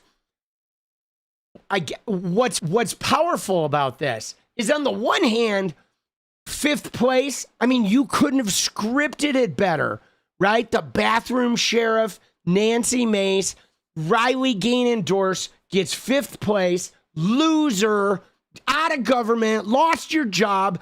She prostrated herself for Trump, and he shit on her, endorsed her opponent, threw her under the bus after she protected him. Okay, you know, I mean, she went for the release of the Epstein files, but then she protected Trump the whole way. But on top of that, guys, what's great is the cope. Okay, it's the cope. Because when you go to Nancy's profile, like her coping, you got to see the tweet she's been doing. You ready? Look at this. She says, I was only one of 4 Republicans to vote to release the Epstein files. I stood my ground while others folded. I stood strong when the pressure came from every direction and others wanted me to stay silent. I did not flinch. If the vote were held again tomorrow, I would cast the exact same vote every single time. I will never stand on the side of a cover-up. I will never protect the powerful from accountability, except Trump, whose ass you were kissing trying to get the goddamn endorsement. Not for either party, not for anyone, dude. All right, you ready? Hold on, we got Nerdy Black Woman Dance. Extra hard for my sleepy self. Pine Box, let's go, Nerdy. We love you, we will dance hard. And 98-year-old great granny still driving, loves punk. Let's go. Dude, Regal, your 98-year-old granny loves it. Let's go. This goes out to the 98-year-old granny, right? So she says, my moral compass does not bend to Washington. It never has, it never will. It points in one direction toward what is right. I did not come to Congress to protect a broken system. I came to fight for you. And by you, I presume she's talking to Donald Trump. To expose the corruption. Oh, please, Nancy. To tell the truth. To demand accountability. To ask every person who came before you in committee, what is a woman? That's literally what you did, Nancy. In every hearing. If it was a hearing about, like, you know, the 4th of July picnic, you were asking everybody, what is a woman? What is a woman? What is a woman? Nancy, you were taking pictures of yourself next to bathrooms and shit. You are literally like the biggest clown that has ever walked the halls, and we watched you crash. You came in looking normal, right? Then you had Nikki Haley endorse you in your second term. And you were whatever, you know, standing up against J6. You were going to fight for what's right. And then what did you do? Then you endorsed Trump in 2024. You became an anti-trans weirdo after they redrew your district, and you sold your fucking soul to Donald Trump. And he took a shit on you and walked away. And now you're like trying to act like you were some warrior. Give me a break, dude. Let's dance for Nancy's Cope LFG. Thank you, 𝗙cie𝗶𝗃𝗍. And she says, and to stand up for the people who sent me here, right? She says, and I will continue to do it for every last day I serve. But dude, she's been going off, right? Now she's like attacking Graham Platner. Of course, she's focusing on Graham Platner's the predator, right? And she's, you know, into her like death penalty for child rapists, which again, I understand the urge to death penalty people that SA children. I totally get the urge. And you're not wrong. They probably do deserve it. But let me just tell you, as somebody who was SA'd, when you get SA'd as a kid, it is always by people in your circle. It's your half brother, your stepbrother, your stepdad, your dad, your brother, your uncle, your pastor, right? You know what I'm saying? It is like always somebody close to you, usually a family member, and usually they're a person of like really intimate, close, like trusted, loving family figure. And the thing about it is if you put the pressure on the kid of if the kid tells the truth about what happened, that person's going to get executed, it's going to make the kids not want to come forward. What kid is going to come forward when they know that their brother's going to get executed if they do, right? All those laws do is make more silence, guys, okay? You know what I'm saying? We need to instead focus on the rehabilitation, breaking the chain, encouraging people to get honest about this shit. You know, being able to talk about this shit, it would help if we could stop making sexuality a demonized thing so we could have realistic discussions about like what we see, what's online, what we're exposed to, how we feel, who we are, what's going on, you know? But like, man, I don't like that shit. Okay. But now let's go to Nancy's profile. Okay. Because the Cope guys, oh, she's been at it all day. Right. So here's another one. Look at this other Bible she wrote today, guys. Serving South Carolina. Dude, this is crazy. This was yesterday. I mean, she knew right away she was losing. Serving South Carolina has been the greatest honor of my life.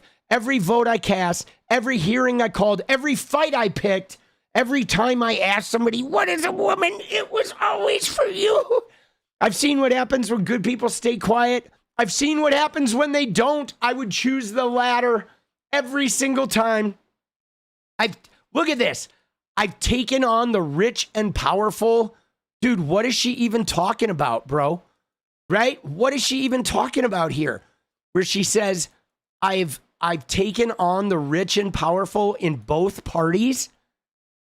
Dude, she is like so delusional, guys. Right? I'm literally willing to get on a plane to evacuate you from a war zone. I've done that too. I voted to release the Epstein files and lost some support for that. As a survivor, I chose to stand on principle and stand against the Epstein cover-up and protect the guy who's been covering it up the whole time. I chose to expose the names hidden in the SA slush fund. I chose to expose DEI judges. I chose to expose the abusers of children, except Trump. And apparently I chose wrong if the goal was winning an election. She says, I'm at peace with that. Guys, who among us? I'm going to do a poll. All right. I can't see your hands, but I already know the answer to this poll. Raise your hand if you think Nancy is not at peace with the way this worked out, guys. Right? Raise your hand right now. I'm going to raise two hands. If you think Nancy is not at peace, that in fact she is crying, breaking things, getting shit-faced, she is sitting on a ledge somewhere debating what move to make next.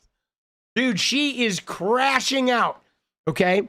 Yeah, I saw somebody in chat mention the DEI judges. Dude, there's no such thing as a DEI judge. Fucking idiots. She says, because when a candidate is okay with corruption and cover-ups, something is broken. That's not a political opinion. That's a moral emergency. She says, I will always be grateful for the people of South Carolina who trusted me, fought with me, and refused to look the other way. This isn't the end of the fight. It's the end of this chapter. There's another photo of her, right? But dude, I did give her some shit about saying how Sarah McBride, the woman you hounded, still has a job. I admit it. But she said she'll gladly die on the hill that persecutes people, right? And then she did say this: some people expect me to be eating a pint of ice cream. I have other plans. So she tried to make a nod to the beans, that she's going to eat a whole bunch of beans or whatever, right?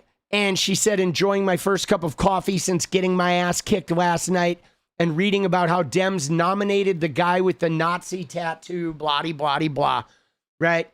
And here's the one, though, that I thought was the best, guys, is this one right here, right?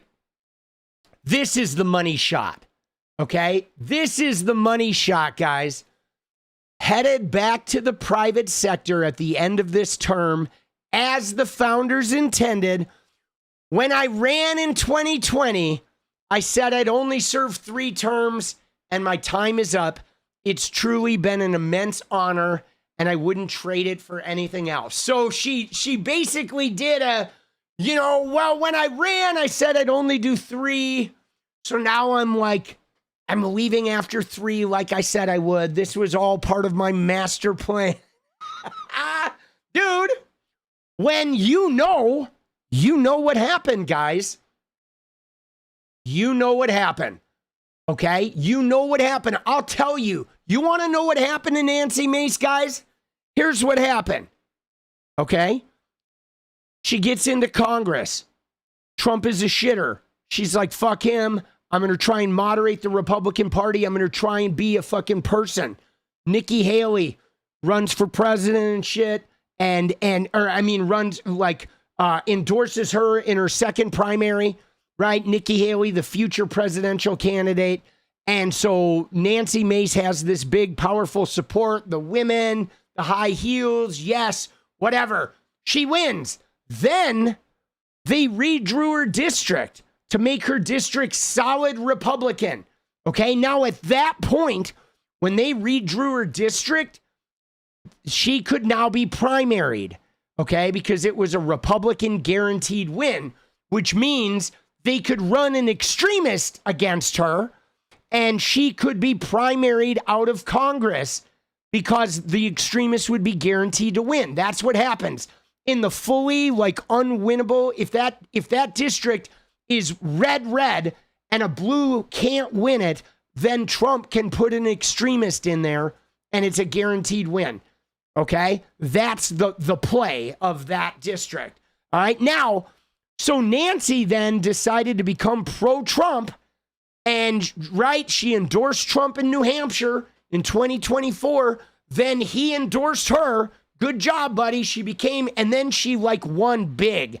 Okay? Because it was a solid Republican district and she was fucking in a presidential year and she got the Trump endorsement. And then she was like, oh, now I'm going to be the queen. She got big-headed, guys, after that shit. She's like, oh, now I'm going to become South Carolina governor, me and Donald Trump, dude. Right? And dude, but then here's what I don't get. Okay? Here's what I don't get. He's like, Nancy Mace is obviously, guys, she's not stupid. Okay? She's not a MAGA yokel. Okay? She graduated from the Citadel. I've seen her speak for years. She ran a very crafty campaign to beat the incumbent back in 2020, okay? It was a close race. She's very shrewd. She had a way of getting herself into the limelight. She's always been really shrewd. Now, what I don't get about her is how did she not know that everything to do with Epstein was also Trump? This is where it blows my mind, okay? Because I know that those representatives will say Trump's been exonerated. Trump this, Trump that. Trump turned him in, right? Mike Johnson said Trump was an informant. I mean, they lie, right? But they know, okay? They know that Trump is like all over that shit and that shit needs to be hidden. They know this, okay? They know that he is like deeply ensconced in this shit. You know what I'm saying?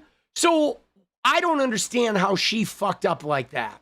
Like, I don't know what Nancy Mace was thinking when she went and fought for the release of the Epstein files, but then she protected Trump afterwards. Like, what was she fucking thinking? She did the, like, Katie Porter or something. They just literally, like, I think their heads just get filled with insanity. Dude, 𝗙𝗪𝗏𝗃, let's go! I just don't get it. I literally don't get it, guys. Right?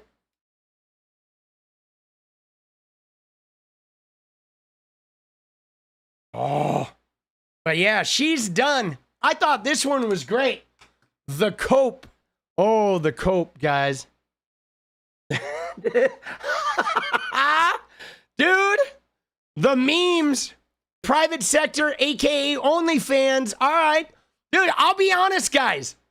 Okay? I've never purchased an OnlyFans membership. I mean, I love the idea of the site, right?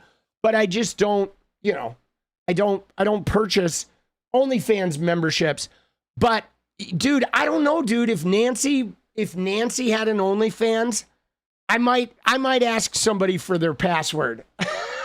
I'm not giving her any money, but I might find somebody who'd purchase it. Ask for the password. Dude. Oh shit. Right? I mean, dude, the curiosity is killing me, bro. Like, what would she do, boss? What would she do if she did an OnlyFans? Would it be bikini shots? Would it be toys? Like, I'd be curious. I would just want to see the fucking... I am curious about... I know this sounds crazy, but I am curious about the artistic decisions she would make, okay? Because she is batshit crazy. Like, would she be in front of a picture of Donald Trump or something? You know what I'm saying? Like, what would she do with that? You know? I'm serious. Aren't you curious what Nancy Mace's fucking, like, creative decision-making would be? You know? That is mind-blowing, guys. It is. I mean, I don't think it's ever going to happen, but I'm just saying she's one of those people where you wonder, like, dude, what would her aesthetic be? Right? Would she be sitting in a... Right?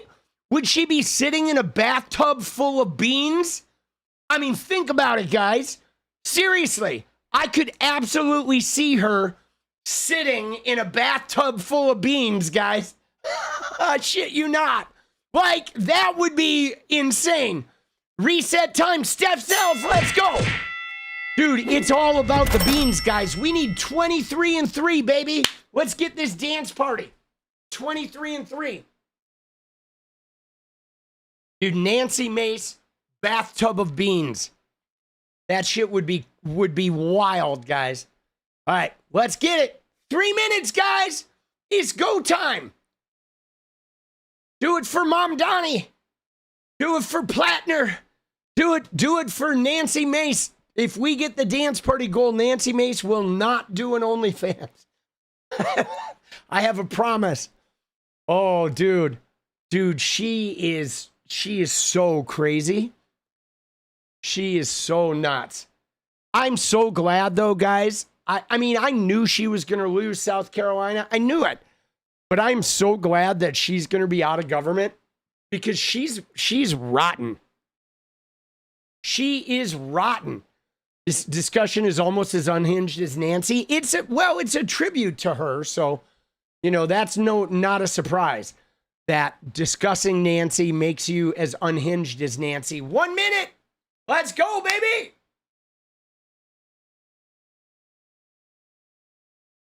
Oh.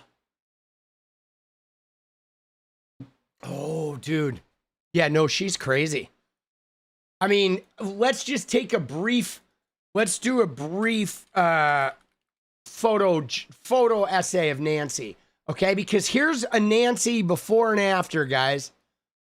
All right, here we go. We're doing a Nancy Mace journey in photographs. 1 minute, guys. This is Nancy Mace when she came in, and this is Nancy Mace this year, right? That's 6 years, guys. Okay? 6 years. Isn't that crazy? That is, I have never seen somebody age that fast that wasn't like terminally ill. You know? I mean, I've known some people that got terminally ill that aged like that, but I have never seen a non-terminally ill human being age that rapidly. So that was Nancy. Now, she started it off, guys. She kicked us off in the early days with her scarlet letter, right? Remember the scarlet letter when she was walking around with the red A on her chest? Like, dude, what is she doing? Costanza on the Chase Lounge. Let's go. 10 seconds, 𝗙𝗏𝗏𝗏𝗏𝗏𝗏𝗏𝗏𝗏. Let's go, guys. What do we got? So we're 20 away. Here we go, baby. Here we go. We're going to reset.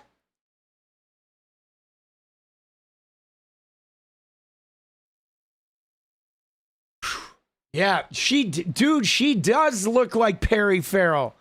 This absolutely, she looks like Perry Farrell from Jane's Addiction. That's absolutely it, dude. All right, we're going to reset. Let's go.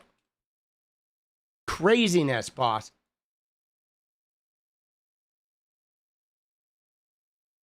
All right, we need 21, but we're going to go 20. There it is. We're going to go 15 minutes. We're going to fucking bang it out. Let's get it. There it is. Let's go. All right. So she did the Scarlet A, right? Then I swear, guys, I think she developed an Ozempic habit. Okay, because that's the thing. If I look at her, you know, and we all age, but there's some drugs involved. Okay, if you look at her, because she got like really skinny, and she got really, her eyes started changing, and so I don't know if it was like Ozempic or cocaine or whatever. We know she was a big drinker. Her staff had talked about her drinking and her being up at like 4 a.m. calling them to bring alcohol to her place. And so it's possible that there was some cocaine or amphetamines of some sort involved with a lot of drinking and Ozempic. And I mean, you know, she became obsessed with being on TV and shit. And that's when, you know, shit can happen. LFG, MAGA women age like milk. But guys, let me just tell you guys, okay? I want to tell you, it's not just women, okay? It's not even just, you know, people like Nancy Mace. I'm going to share a personal story, okay? First EMDR session today, therapist dropped 4 F-bombs. Thought that is a good sign. Let's go, Ingrain. Let's go, boss. Dude, I love that you're doing that shit. All right, we are now 18 away. The counter's broken, but I'm keeping track. So we're 18 away. Actually, we're 19 away because it was 21. But I'm keeping track, all right? We'll keep track manually. But guys, let me just tell you. You ready? Personal story here. So I started getting into acting around the time I was like, you know, doing EMDR and dealing with my trauma. All right, now my teeth are crooked and stained, right? They're stained from years of taking tetracycline as a little kid, and then my baby teeth fell out and my teeth came in very, very stained. And so they were darkly stained, and there's really nothing you can do about it because it's inside the tooth. You can like get crowns, but then if you get crowns, they chip and all kinds of crazy shit can happen. You can get veneers, but my teeth are too crooked for veneers, okay? So, but guys, I became obsessed when I started acting and I started doing audition tapes and I started seeing my teeth and I started getting rejected from roles because with teeth like mine, I can play like, you know, the criminal, I can play the druggie, I could play the homeless guy, I could play some, you know, bad guy, but I can't get commercial work. You can't get commercial work with teeth like mine. You have to have like white, straight teeth, okay? So I went mental. For like a year, guys, I became obsessed with my teeth, okay? I started going to see dentists that were quoting me like $15,000 to make them white. Most of them were probably con artists. I knew a dentist and I was trying to get him to do veneers and he was like, well, I don't own my practice. I'm like, I work for Kaiser, but I was going to everyone I know trying to get totally white teeth, okay? And trying to get white, straight teeth. And so what happened, though, was I found a dentist, though, who did me a solid, okay? This dentist, I was going to have him crown all of my teeth. And you know what he did? He was my regular dentist at the time. You know what he did? He sat me down one day and he said, here's the deal. I won't do the work. I refuse. He's like, you can go find some other dentist that will do this, but I will not crown your fucking teeth because I know you're going through this thing. I can see you're going through some shit and I wish you well at figuring that out. But like your teeth are healthy. And if I crown them, they're going to start chipping all over the place. And you are going to end up 10 years from now, you are going to be in more pain and more daily discomfort, and you are going to be so regretful that I am not going to be responsible for putting you in that situation. And he was like this giant wake-up call for me, okay? You know what I'm saying? He was this giant wake-up call because he was me and Bryce's dentist, and he was a guy I trusted. I'd been going to him for several years, and it was really, really helpful because I went mental because I was in the spotlight now with these auditioning for Grimm and wanting to do television commercials and shit. And I just couldn't do that work. Like in Portland, we don't have a huge film industry here. So pretty much if you don't have all the perfect shit in Portland, it's hard for you to get work, right? Because all the commercial work here, you know, for Widening Kennedy or for Nike and shit, you have to have the perfect grill. And so isn't that wild though? So like when I see Nancy going through this, I clown her because she's an asshole. And simultaneously though, I feel like I feel like a sense of pain that I feel like I understand what happens when you get a taste of the limelight and everybody wants you and you want to go into that. You want to be a star. You want to fucking become a part of that shit. You know what I'm saying? I do. I totally understand that. And I kind of feel bad for her because I know that she's a tortured, lost soul. It's like a tiny bit. I'm like 99% like, fuck you, Nancy. Ha ha ha. You're getting what you deserve. But like the compassionate me is like, man, I know she is going to wake up one day and be like, fuck, dude. I had the world by the ass. And like, then I became an anti-trans freak.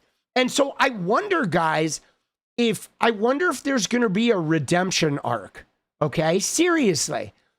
Because Jenny and I were talking about this today because we went and saw Backrooms. Did you guys see Backrooms? All right. We went and saw Backrooms today, and it's really mentally, there's a lot in this movie. And we started talking about the types of movies we like. And like one of my favorite kinds of movies, guys, is the redemption arc. Okay. Because I believe in redemption. Okay. I believe that people can be bad and they can get good. I believe that people can do terrible things and they can become empathetic, understanding people. And in fact, I believe people who have done terrible things can become more powerfully empathetic because they have actually experienced the pain of like doing bad. Okay. Doing bad it hurts, right? Like even my dad was an abusive son of a bitch, authoritarian, domestic violence, sexually violent. He was right. He was like a sociopath, but like, dude, he was so hurt inside. Okay. He was so like, he was a fucking shell of a man, dude. I would look at him, and even when he was hitting me, it was almost like I pitied him because I knew I was going to survive, and I knew that he was just fucked. You know what I'm saying? And so sometimes I would get like, you know, he tried to make it so you don't cry. He would hit you harder if you cried. And so I would just cry because I knew the harder he hit me, it was hurting him more than it was fucking hurting me. I could see it in his eyes. I could see it. He was so fucked up, right? You can see it in Donald Trump, man. He is like, that man is never going to know a second of peace, right? His life sucks. No matter how much power and money he has, his life sucks, dude, right? And so, you know, I like the redemption arc, okay? Dude, I like the redemption arc, and I believe that redemption is possible, all right? And guys, let me just tell you, Graham Platner, okay? You're like, dude, why the fuck are you saying Graham Platner? And here's why I'm saying Graham Platner, okay? Because I believe Graham Platner is riding a redemption arc, okay? And a lot of us are giving him the grace of believing he's riding a redemption arc, and we're going to see what happens. And maybe we're wrong, and maybe we're right. We'll find out. But you ready? Why do I think Graham Platner is so important now, guys? Because of Maga, okay? Because I believe Graham Platner, when he came back from the Marines, I believe he was basically kind of a red-pilled person, okay? Misogynist, seeking out the attention of his fellow Marine buddies. He had the tattoo that we find out later is whatever, a Nazi symbol, some questionable comments about things around power and about male power and his PTSD and all that. He voted for Susan Collins multiple times, okay? And now he's like wanting a redemption arc, and he's trying to renew himself. And some people think he's just doing it for power. Some people think, I believe he's actually trying to do the redemption arc. But now, why do I think this is important, guys? Is because we're all going to have to contend with this, guys. Okay? Because MAGA is dying. Okay? MAGA is dying. And there have been a lot of people that have bought into MAGA that have voted for Trump, maybe even become Trump flag wavers, that one day they're going to wake up and they're going to want out. And one day some of them are going to see the light and they're going to be like, whoa, man, I was actually really fucked up when I was supporting Donald Trump. And I was really fucked up when I was buying into that MAGA movement. And I was really fucked up when I was buying into a lot of this anti-trans propaganda or this, that, or the other. And so we are going to have to contend with people like writing redemption arcs. Lots of people. It could be like millions of people that are going to try to uncult and write a redemption arc and like find like a new way of being. And the only way we're going to, I don't know, really move forward in a powerful way is by allowing some of those people redemption arcs. I mean, the same way that like we did after the civil rights movement, okay? Where there were some hardcore, but then there were people that like grew and changed. And so like, I don't know, dude, I feel like tapping into the idea of redemption is something that, you know, I'm not going to stop warring. I'm not going to stop attacking MAGA and America First. I'm not going to start fighting. I'm not going to stop fighting politically. But you know what I am doing, guys? I am like opening up a section of my heart to make space for redemption, right? Like, not necessarily individuals where, oh, they get redemption or they get it or they get it, but just to hold space for it, to hold space that cult members are going to get out of the cult, that some of them are.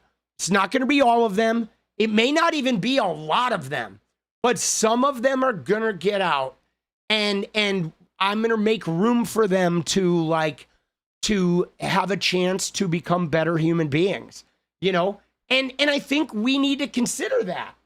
You know what I'm saying?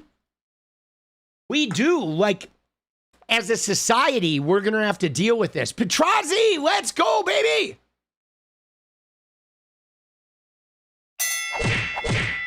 Let's go. Dude, we're going to reset. We're going to need 18. Your empathy is empty for ex-MAGAs. It's up to them to redeem with actions, not words. You don't want to hear the words. Yeah, but again, though, guys, that's not what I'm talking about. I mean, I'm talking about making space for redemption, right? You have to make space for it in you, okay? You know what I mean? I mean, you know what I'm saying? It's like, it starts with the space, like the same way, right? The same way that, like, being loved, if you had trauma, which we all do, when you have trauma growing up, you don't have any space to be loved. And then people try to love you and they can never do it right. But it's really about you haven't made space for it, because you have to make space for that. And so we're going to have to work on ourselves, independent of like whether MAGA tries to redeem themselves, or independent of whether they do it with words and it's phony, or they do it with actions and are genuine. Independent of what they do, we ourselves are going to have to open up some space for redemption. And then I believe, you're ready for this? Get ready to this. All right, hear me out. I know you're going to think I'm crazy, whatever, new agey, and I am.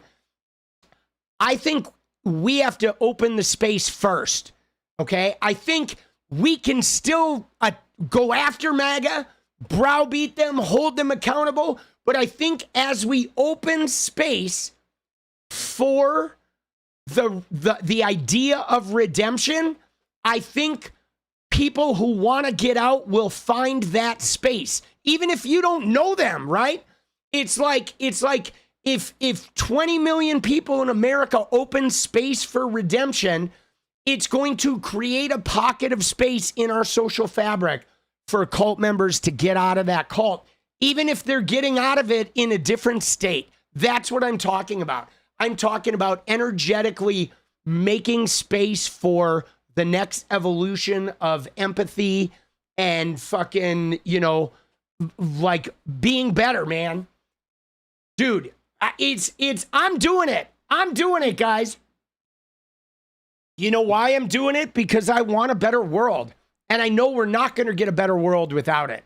We're not going to get a better world without it. The same way that they can't hate and get a better world, like we can't do it either, okay? You know, a racist hating a black person is never going to get them to a better world. And you hating a racist is never going to get it's never going to get the black person to a better world, right? That doesn't mean we have to like bend over for them and have no boundaries. It doesn't mean you got to be best friends with them. But we are going to have to set a tone for redemption and healing after Trump is out of the picture. We can't do that until he's out, right? We got to get him and Nancy Mace and all these shitters out, right? You know what I'm saying? We got to get them out. And definitely Trump, once he gets out, we're going to be able to start that healing work. Mace reminds you too much of your evilest ex ever. Oh, 𝗙cie. Dude, I bet. Dude, Nancy is an evil. She's got some degeneracy in her. But again, guys, hear me out on this. This isn't even about like the individual. This isn't about you need to go find some MAGA and like, come on out of MAGA. I got you. It's not about that. It's just about the conceptually making room for the world to get less polarized, right? Making space in yourself for a type of togetherness again. You know, you like, the best metaphor I have is like after a bad relationship, right? Right? And this has nothing to do with your exes or anything, but after you've had a bad relationship, you're gun shy, you're closed off, you don't want to get hurt, you want to limit yourself, you want to like hole up and you don't trust anybody. And like, that's when you often will make really bad decisions and you'll pick really bad partners because you're so worried about like not getting hurt again. And what's interesting though is you can like heal the damage that was caused in the relationship, and then you can just recommit to going out and believing in goodness in relationships again, and believing that it is possible and that you deserve love and that you can find a good relationship. And they don't have to be that bad thing you just experienced. You make space for it, you know? And once you make space for it, you find that you start, you know, being able to like approach relationships in a way where you're not protecting yourself the whole time and you're not just reactionary. It's just something to think about, because we're going to get confronted with this, guys. You know what I'm saying? You know what I mean? We're going to get confronted with this. You know, it is like, it's a wide swath. You know, dude, it's crazy, boss. Oh.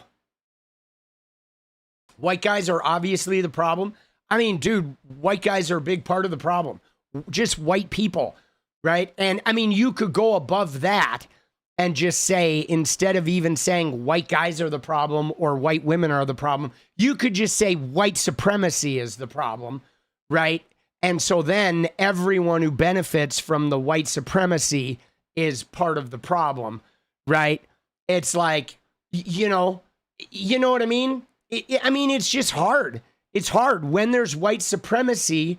Like, most of us white people don't even realize the harm we're causing, because no matter what harm gets caused by us, the ramifications of the harm never fucking splash back on us, right? So in white supremacy, every white person, even if they're out there trying to do good, they're probably causing harm and they don't even realize it. You know, I mean, I guarantee you, even every white person that's out there trying to be anti-racist and trying to do the right thing, they are inadvertently causing harm and shit. You know what I'm saying? I mean, like I said, dude, I moved into a neighborhood and I remodeled my house, and that immediately changed. Like, once a handful of us remodeled our houses in the neighborhood, it changed the demographics of the neighborhood.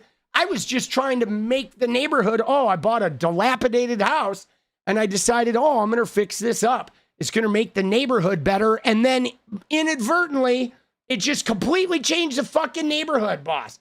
And it was like, what the fuck, dude? I went to do a good thing in a good neighborhood, and then I fucked over the whole neighborhood, dude. Right?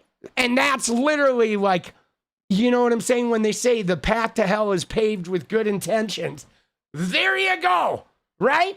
That's white supremacy. It's like, what the fuck, bro? You know, what the fuck? What, that was like, just like blew my head to shreds, dude. Because I was like, dude, what do I do? What do I do? I move to the moon, right? You know what I'm saying? I move to the moon.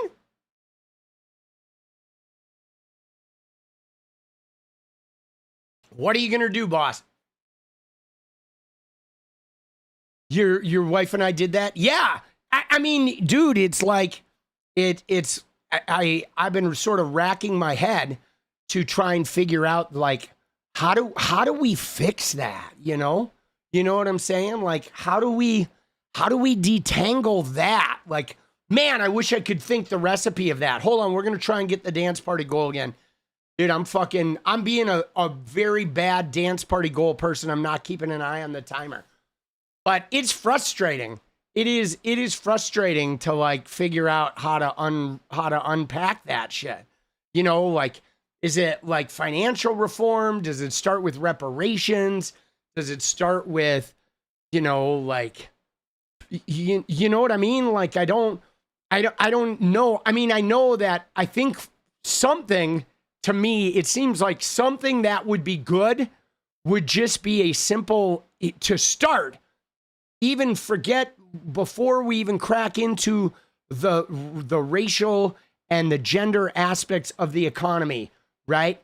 I think simply, like, putting a limit on how much you can own would be really a good start, right? You know what I'm saying? Like, if, like, one person can only own so much wealth, like, instead of worrying about the minimum wage, let's start putting a maximum ownership cap. Like, you can't own more than 2 houses and 4 apartments, 4 individual apartments, right?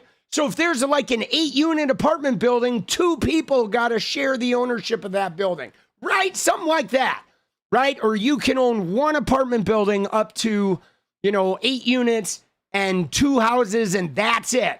And no more. Nobody can own more property than that. Because, like, right now, there are, like, families that own, like, 10,000 apartment buildings, guys. So that means there are families that are extracting, like, 1/3 to half of the income of, like, a million people every month or some shit like that. It's insane, dude. Right? When you think about, like, mass apartment ownership, or you have an equity fund that owns, 1,000 apartment buildings, that's insane. And they're just extracting, like, 1/3 of the income of, like, 500,000 people every month and just funneling it into the private equity. Like, dude, how do we allow that? That is so outrageous, to even think about, right? Isn't that outrageous to think about? How crazy? All right, here we go. Dude, there's got to be a fix, though. All right, we were at 19. I'm setting it for 20, dude. We're going to get the dance party.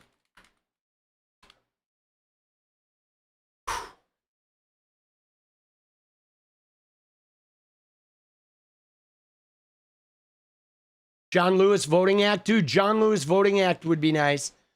Dude, we got to codify Roe. I mean, there's a lot of shit we need to do, guys. There's a lot of shit we need to do, boss. Dude, erase. Dude, I'm telling you, you ready? Hear me out on this, guys. As God is my witness, as dog is my witness, when Trump is done, I don't ever want to see his name. Anything that guy's name or face is on, we are removing. I don't care if it's a building, if it's a website, if it's a plaque, okay? Every single instance of the Trump name, anywhere that motherfucker put it, is coming off, dude. I don't care. That name will be excised, like, you know what I'm saying? Like Hitler's name, literally, like, gone, off, scratched off, everything. We're not letting that Trump name be anywhere, boss. Hold on. I'm going to go get some water. Dude, I'm going to get some water. Enjoy this song here for a minute. I'll be back in 1 sec. Hang tight. All of it, gone. Gone. Gone, Trumpy. Oh, don't touch my name. Oh.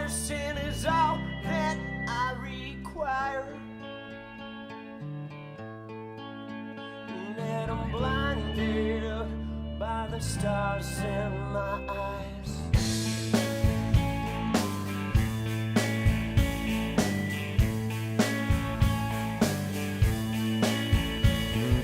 I would never disappear when I'm open wide, if it's most of the time. I've been sinking here, 'cause I can't seem to make up my mind. You say your innocence is all that I desire, and that I'm blinded by the stars in my eyes. It's true, I've been dreaming of you. Nothing I take can help me escape that truth. You need me, well, I need me too.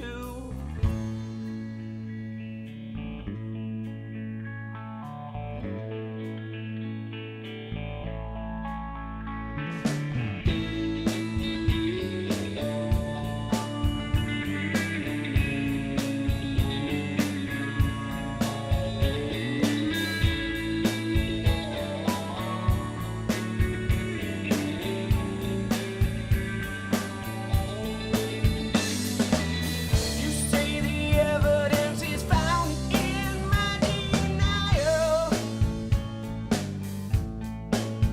and that I'm blinded by the stars in my eyes. It's true, I've been dreaming of you. Nothing I take can help me escape that truth. The way I behave, always gets in the way. Nothing I say can take my reputation away. You need me, I need me too.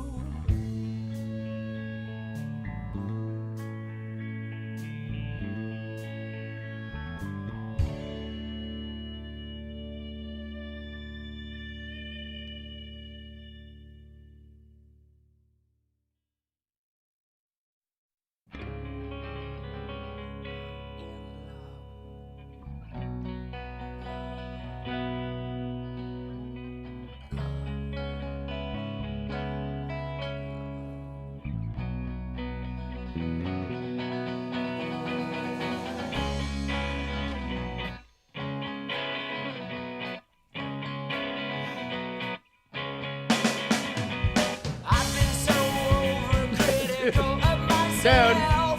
I've been afraid to say I'm In too deep. Now let's go. Dude, I saw somebody, I just walked in and the first thing I saw in the chat was the bunker is his crypt. And I was like, dude, I love that.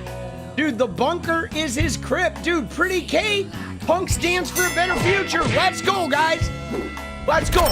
Let's get this fucking dance party. All right, we're getting the dance party, dude. Here's your taste. We're gonna move forward. There you go. We're gonna dance on Trumpy's pine box. Right? Yeah, no, he can't walk in a straight line, dude. He's a mess. Dude, Lady B, trumpets will thenceforth be called ETs. Let's go. Dude, the trumpet shall come forward. I'm telling you right now, I feel like I might injure myself when the pine box finally arrives. I'm serious. I am going to dance, guys. I am going to dance like the pine box of all pine boxes.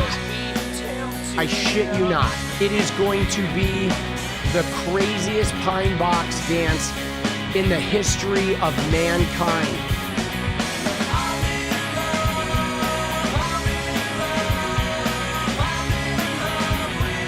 All right.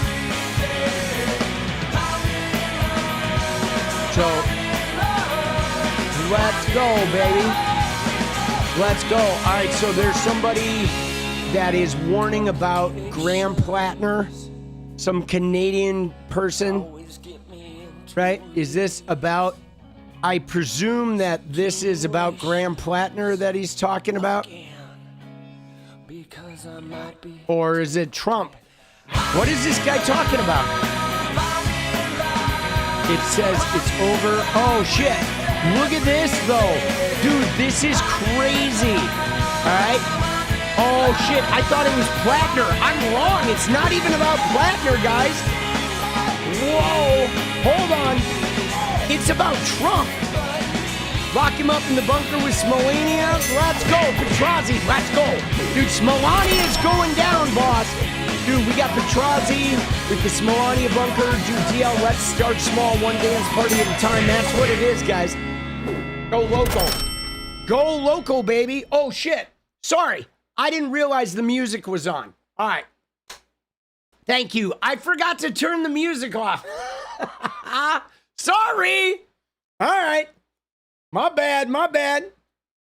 All right. So anyway, listen to me, guys. We're moving on to Epstein, but first we're going to secure this dance party. Okay? Because look at this. I don't know if this is going to work out to be true, but this guy is he says Canada's journalist and political commentator. Do we have any Canadian people out there? Do we have anybody who knows about Mark Slapinski? Is this guy real? Is he legitimate? Okay, let's do a character fucking search on this guy. Canadians, who is this guy?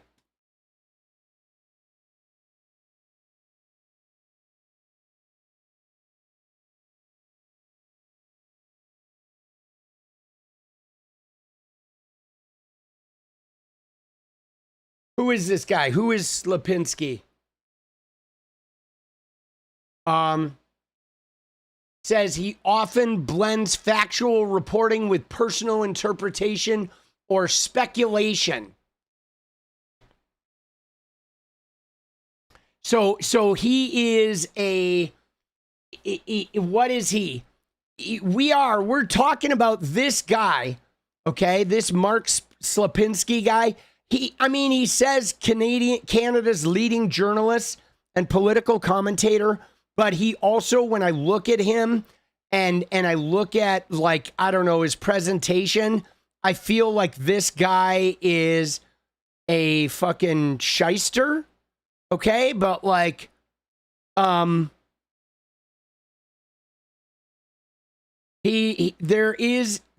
got to look at this article, guys. Okay, we're going to look at this article. There is a bombshell, okay? There is a bombshell brewing right now with Jeffrey Epstein, okay? And this is important. Now, I want to bring back the Shuster tweet, okay? I'm going to pull up an image here for you. But I want to bring back this Shuster tweet right here. Okay, this is way back in November. This is before the discharge petition, guys. Okay, and now David Shuster is not super reliable, guys. He is not. David Shuster is a bullshitter sometimes. But he did say that there was some really crazy shit about Trump, that what Michael Wolff says was like the tip of the iceberg, and that everyone in the GOP was going to sign on to the discharge petition. He said that at a time when everyone thought it was going to be a party line vote, okay? And what ended up happening was this tweet where he said that, you know, there's going to be a House vote, 100 plus Republicans will sign on, and it's related to the fact that the Republicans know there's damning shit in there about Trump. This was way back in November of 2025. And then the discharge petition came out, and only one person voted against it. So it was like unanimous, guys, except for Clay Higgins Okay? So, whether Shuster was right on or not, he was the only person calling that, like, you know what? I'm hearing everybody signing on this because there's rumors of shit. And now the oversight committee in the last week or so has talked to Sarah Kellen. They have talked to Leslie Groff, and they are like making their way through the rounds. They talked to Pam Bondi, right? They are still looking into this like super regularly.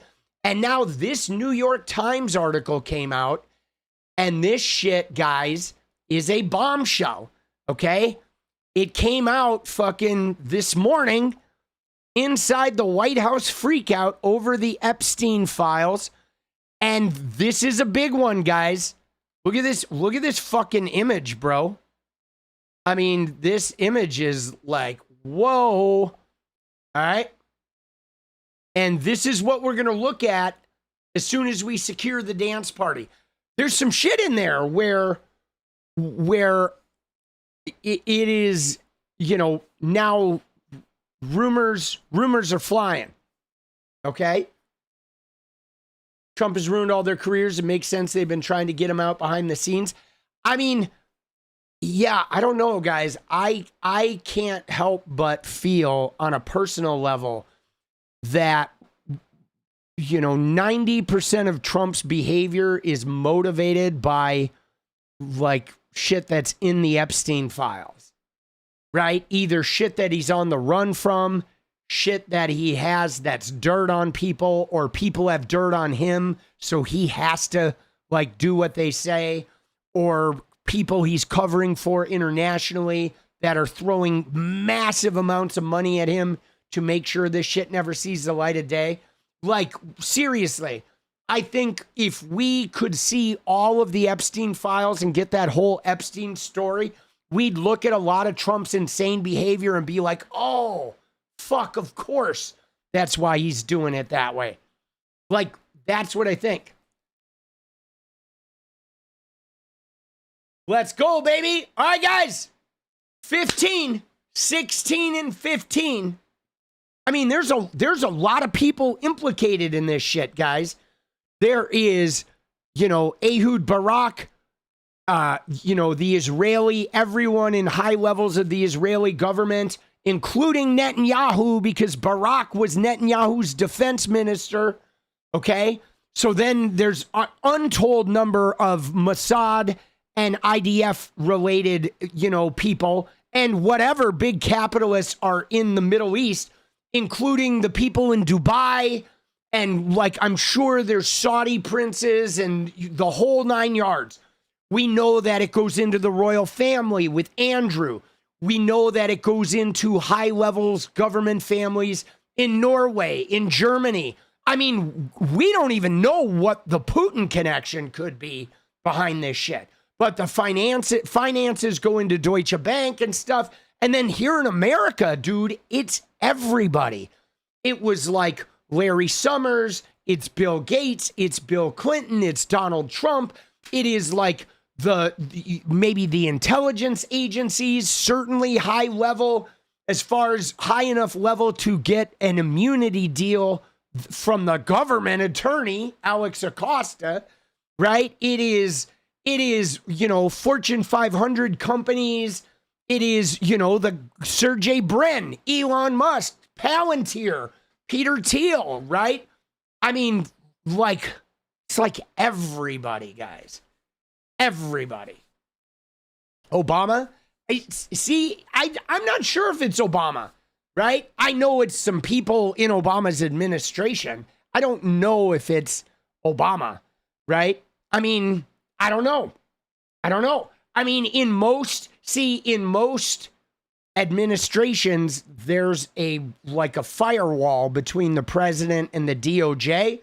So there could be shit going on at the FBI and the DOJ that the president doesn't know. But we don't know what that firewall looks like, right? We don't. So we don't know. I mean, it could be Obama knew and the Bush family knew.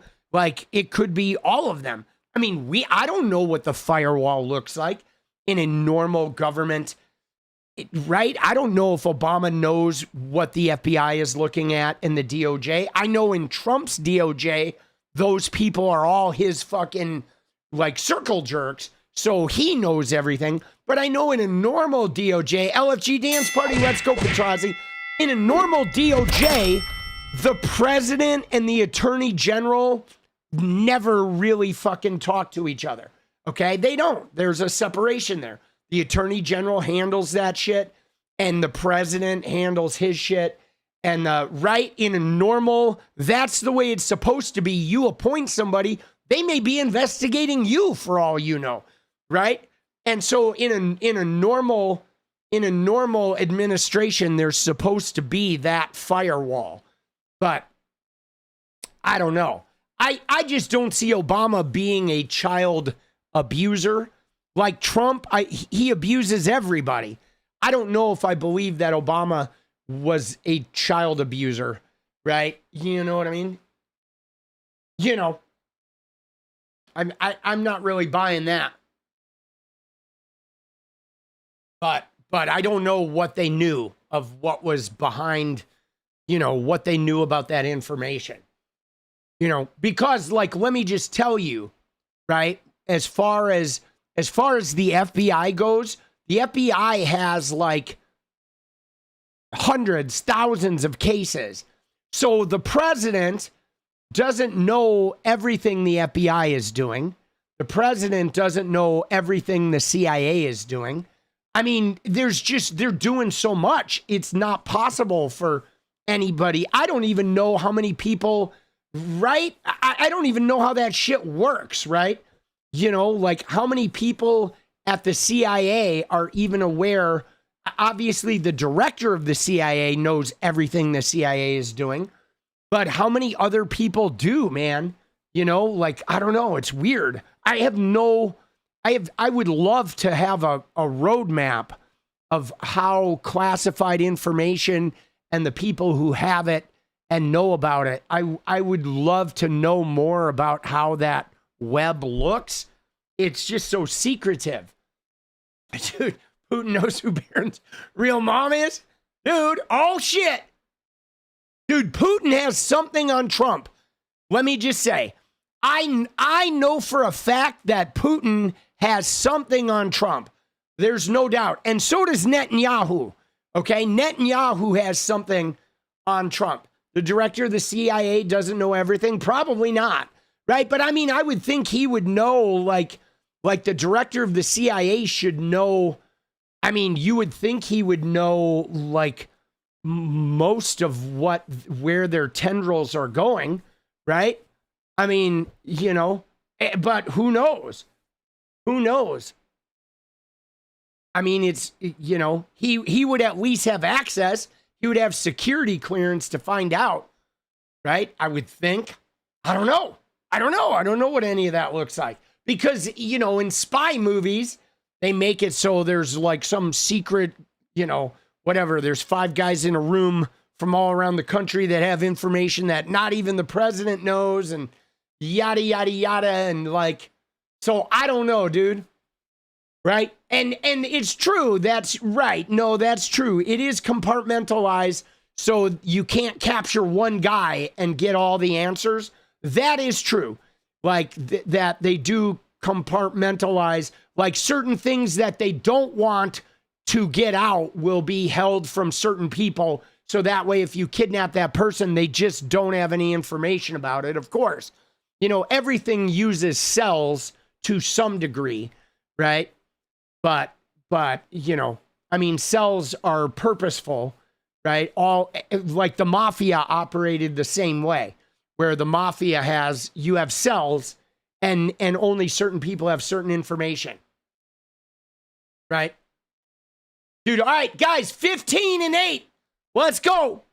We need 15, baby.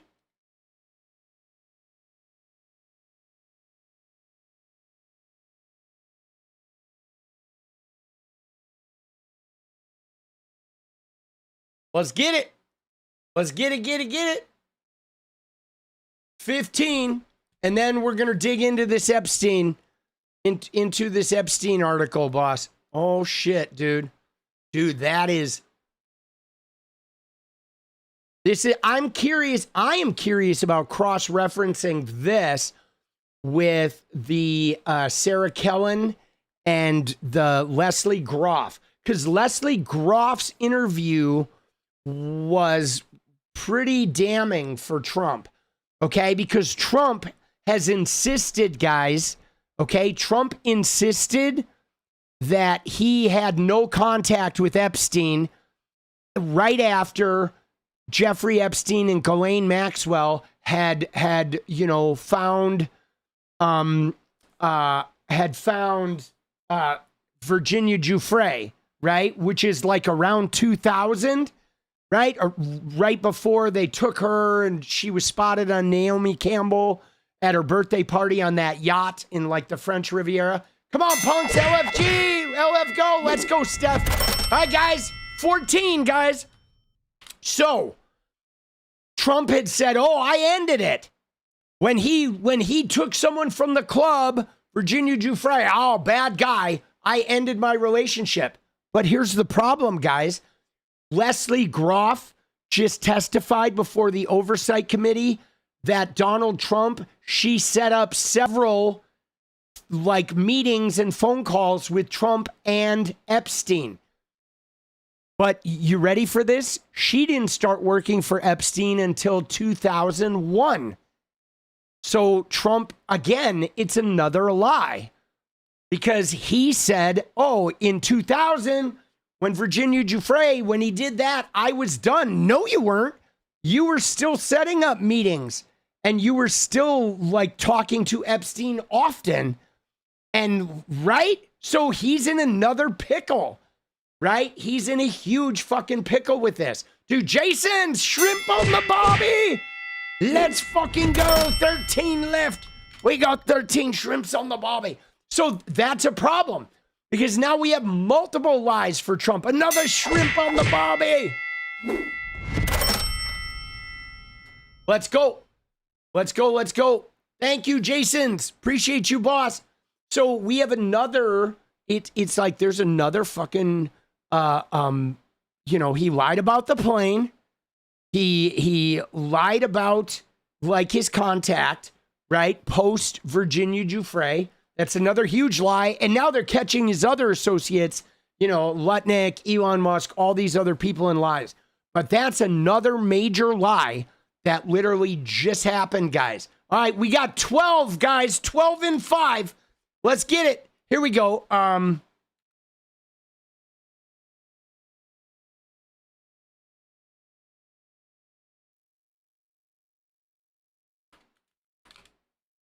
This is a big one. Here we go. This is there she is. Right there. There she is. That's Leslie Groff. Okay? Now Leslie Groff was his New York high level.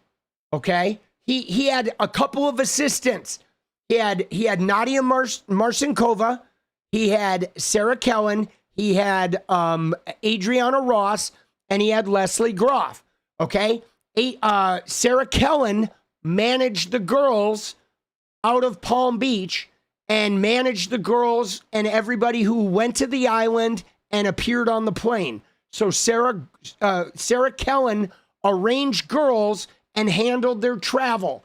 And when he went away with dignitaries like Clinton in the hot tub, the black square was over Sarah Kellen's face. Then Adriana Ross, she like covered shit up. When the computers disappeared, when things needed to be hidden, Adriana Ross handled that. And we don't know what else she did, but she definitely made shit disappear. Okay. Then Leslie Groff handled the high level clients. Okay. When Trump would hang out with Epstein or Clinton would hang out with Epstein, Sarah Kellen handled the girls. Leslie Groff handled the people. She was the one emailing Lutnick and emailing Elon Musk and setting the high level appointments. So she has like the big ammo, guys. Okay. Leslie Groff does. And then Nadia Marcinkova was she was more involved in like threesomes. Really, she was like part of the actual abuse, dude. Like it gnarly. She was like had a gnarly role. All right, 3 minutes. Let's go. 12 and 3. Epstein's finances. I know they're working on it. They're working on it. They're like I know Ron Wyden is working on it, and other people are working on it. That is like it's coming. I believe it's all coming, guys. I just don't know if it's going to take 1 year, 2 years, 5 years, 10 years. But I believe it's all going to, like, it's going to come out. I don't know that anyone's going to suffer any consequences for it, but I do think it's going to come out. All right, huge parts. All right, 12 and 2, guys. This is it. Yeah, she was a helicopter pilot, Nadia was, and so was Ghislaine. 12, baby, 12. Let's get it.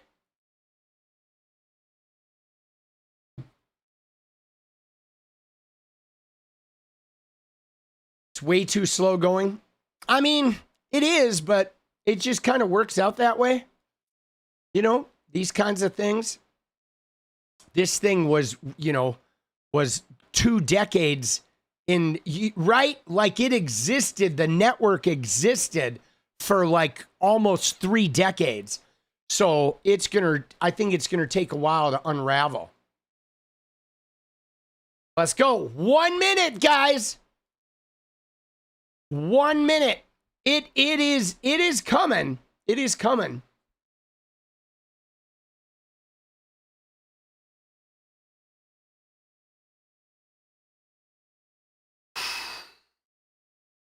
Dude, crazy shit.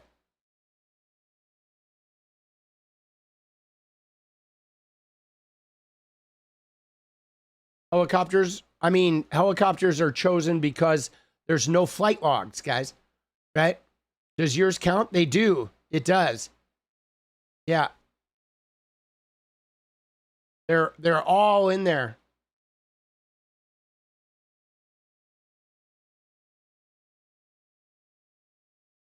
Yeah, there's no records. Right? That's why all the rich people use helicopters, guys. Right? Helicopters, helipad on a yacht or in a private fucking space. 12 away, guys.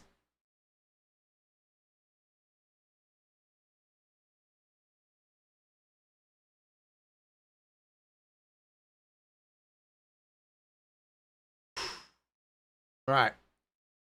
I'm just going to reset it and then get into this. Let's see what we got here.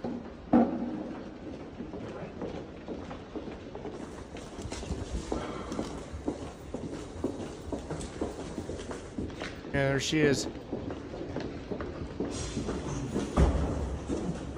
Dude, it's so crazy, boss, that like, dude, she got immunity, right? Let's go. There we go. All right, 10 away, baby. Just because in 𝗙liche𝗶𝗹𝗀, just in case, because I love you, Tommy. Thank you, Austin. Let's go. Jason's with the shrimp on the bobby. All right, so that one. So now we're just fucking one last time. Dude, we're going to hit it. The final 10, boss. Breaking it down, bro. Breaking it down. Here it is. Let's go. I'm doing 10 and 15. It's crazy to me, guys, that this woman got immunity. Okay? I'm serious, dude. Come on, let's get this goal. Let's go, 𝗙𝗎𝗄𝗎. Let's go. It is crazy to me, guys, that she got immunity. Okay? He got arrested. It was a huge deal. And then him and this woman and 3 other women got lifetime immunity from prosecution. And then there was another little thing written in there that said, and anybody associated with the case also had lifetime immunity from prosecution. And it's like, are you shitting me? When in the history of fucking cases has there ever been a federal case where people who did not testify got lifetime immunity from prosecution? Ever. I mean, if you turn state's evidence, right? You know, I mean, in the trial of Charles Manson, Linda Kasabian got lifetime immunity, but she didn't kill anybody. She was the driver. And 2, she got up on the stand and told them the whole story. She laid everything out for them and told them where to find all the evidence so they could build the case. So yeah, she got immunity because it was her testimony and cooperation that forged the whole fucking case. But this is the first time I have ever seen in my 57 years on the planet, guys, that is where people who did not testify, did not even like appear before a judge or an attorney, they never even gave a statement, and they all received lifetime immunity from prosecution related to anything having to do with Jeffrey Epstein. And no, it's not immunity from all crimes. It is just from crimes related to Epstein, which is crazy. Like his co-conspirators, like not only did he not get prosecuted, but there was a deal that said nobody he did this with could ever be prosecuted for life. The government arranged that deal. The attorney, the U.S. attorney for the Southern District in Florida, is the one who arranged that deal. Boom, dude. Right? Insane. All right, let's start looking at this article, okay? And then we're going to look at some supportive shit here. Inside the White House freak out over the Epstein files.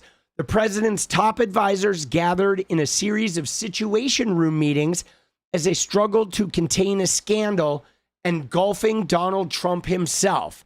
All right, and this is going back to last summer, guys. July 17th, 2025. Let's find out. I want to know what day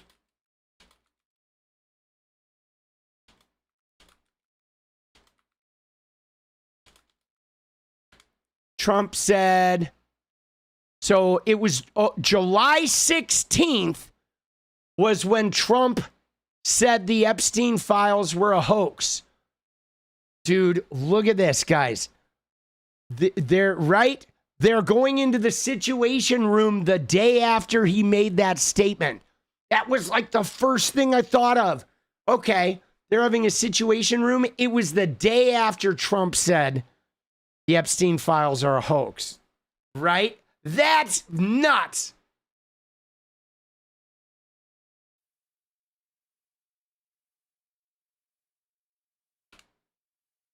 Let's see if we can find the fucking clip, right?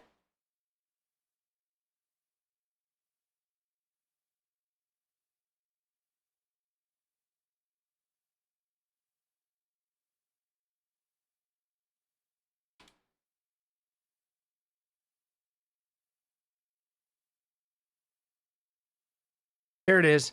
It's this one.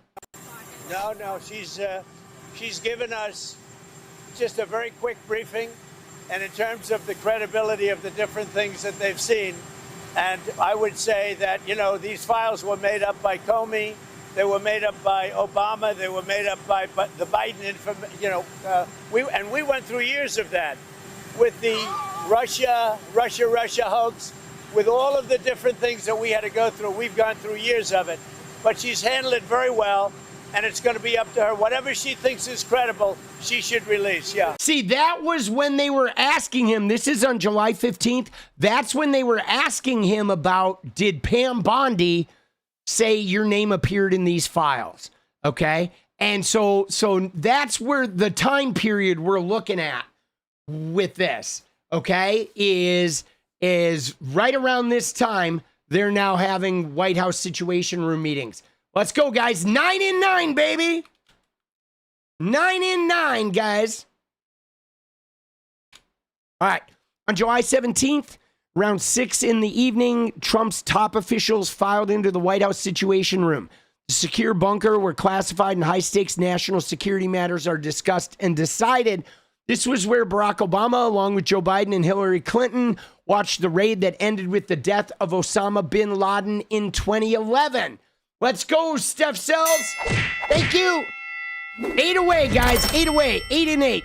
Now, however, Trump's most senior advisors had gathered without him to figure out how to gain some measure of control over a very different kind of crisis threatening to engulf the presidency, the Epstein files. So this, guys, is essentially like his own staff were meeting without him on how to deal with the Epstein files. That says a lot, right? To me, that says that his staff know something in there is related to him, so they need to figure out how to damage control whatever's related to him. 10 days earlier, Justice Department and FBI had jointly released a memo that bluntly stated their review had found no client list of powerful men for Epstein and intended to put to rest years of speculation to end the pressure campaign to release the voluminous material in the department's possession. The memo instead had the opposite effect, the Streisand effect, setting off a backlash that was notably loud among the Maga base. Dude, Kim H, let's go. All right, guys, 7 away, baby. 7 and 7, boss. 7 and 7. We got this. Let's go. 6. Dude, Jason, shrimp on the bobby. 6 away, baby. 6, 6, 6. Let's get the 6, baby. And it was about to get worse. The Wall Street Journal was preparing a damaging article about Trump's relationship with Epstein. The president's desperate attempts to kill the story had failed. His team now had to get everyone onto the same page about how to counter the growing swarm of attention. They needed a gesture of transparency to appease an increasingly angry base, but also a way to convey the message that the president was sympathetic to his supporters' concerns, which itself was a problem because he clearly wasn't. Hold on, let me get rid of the Nancy Mace shit. Oops. I need to clear up some of my windows here. I got too many fucking windows. All right. Oh, I fucked up. I closed the fucking... Oh, no, there it is. All right. There we go.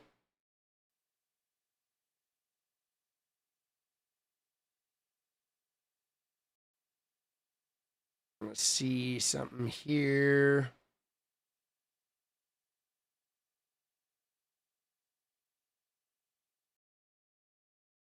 All right.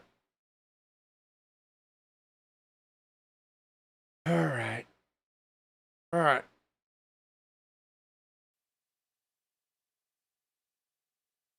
Let's go. 6 away, baby. 6 and 6. Dude, see, I just, they gotta know. Okay? They gotta know. Right? Dude, they gotta know. I'm sure they hear the things, right? Yes. Oh, dude, I know, Reno, I saw that. Leslie Groff said she's like, oh, I had no idea that he was doing anything with girls. Dude, that's bullshit. That is bullshit. Leslie knew. Sarah Kellen knew. They all knew. I feel like most people in the know knew that what these guys were up to. All right. Vice President J.D. Vance took a seat at the head of the table and said, this is a huge problem.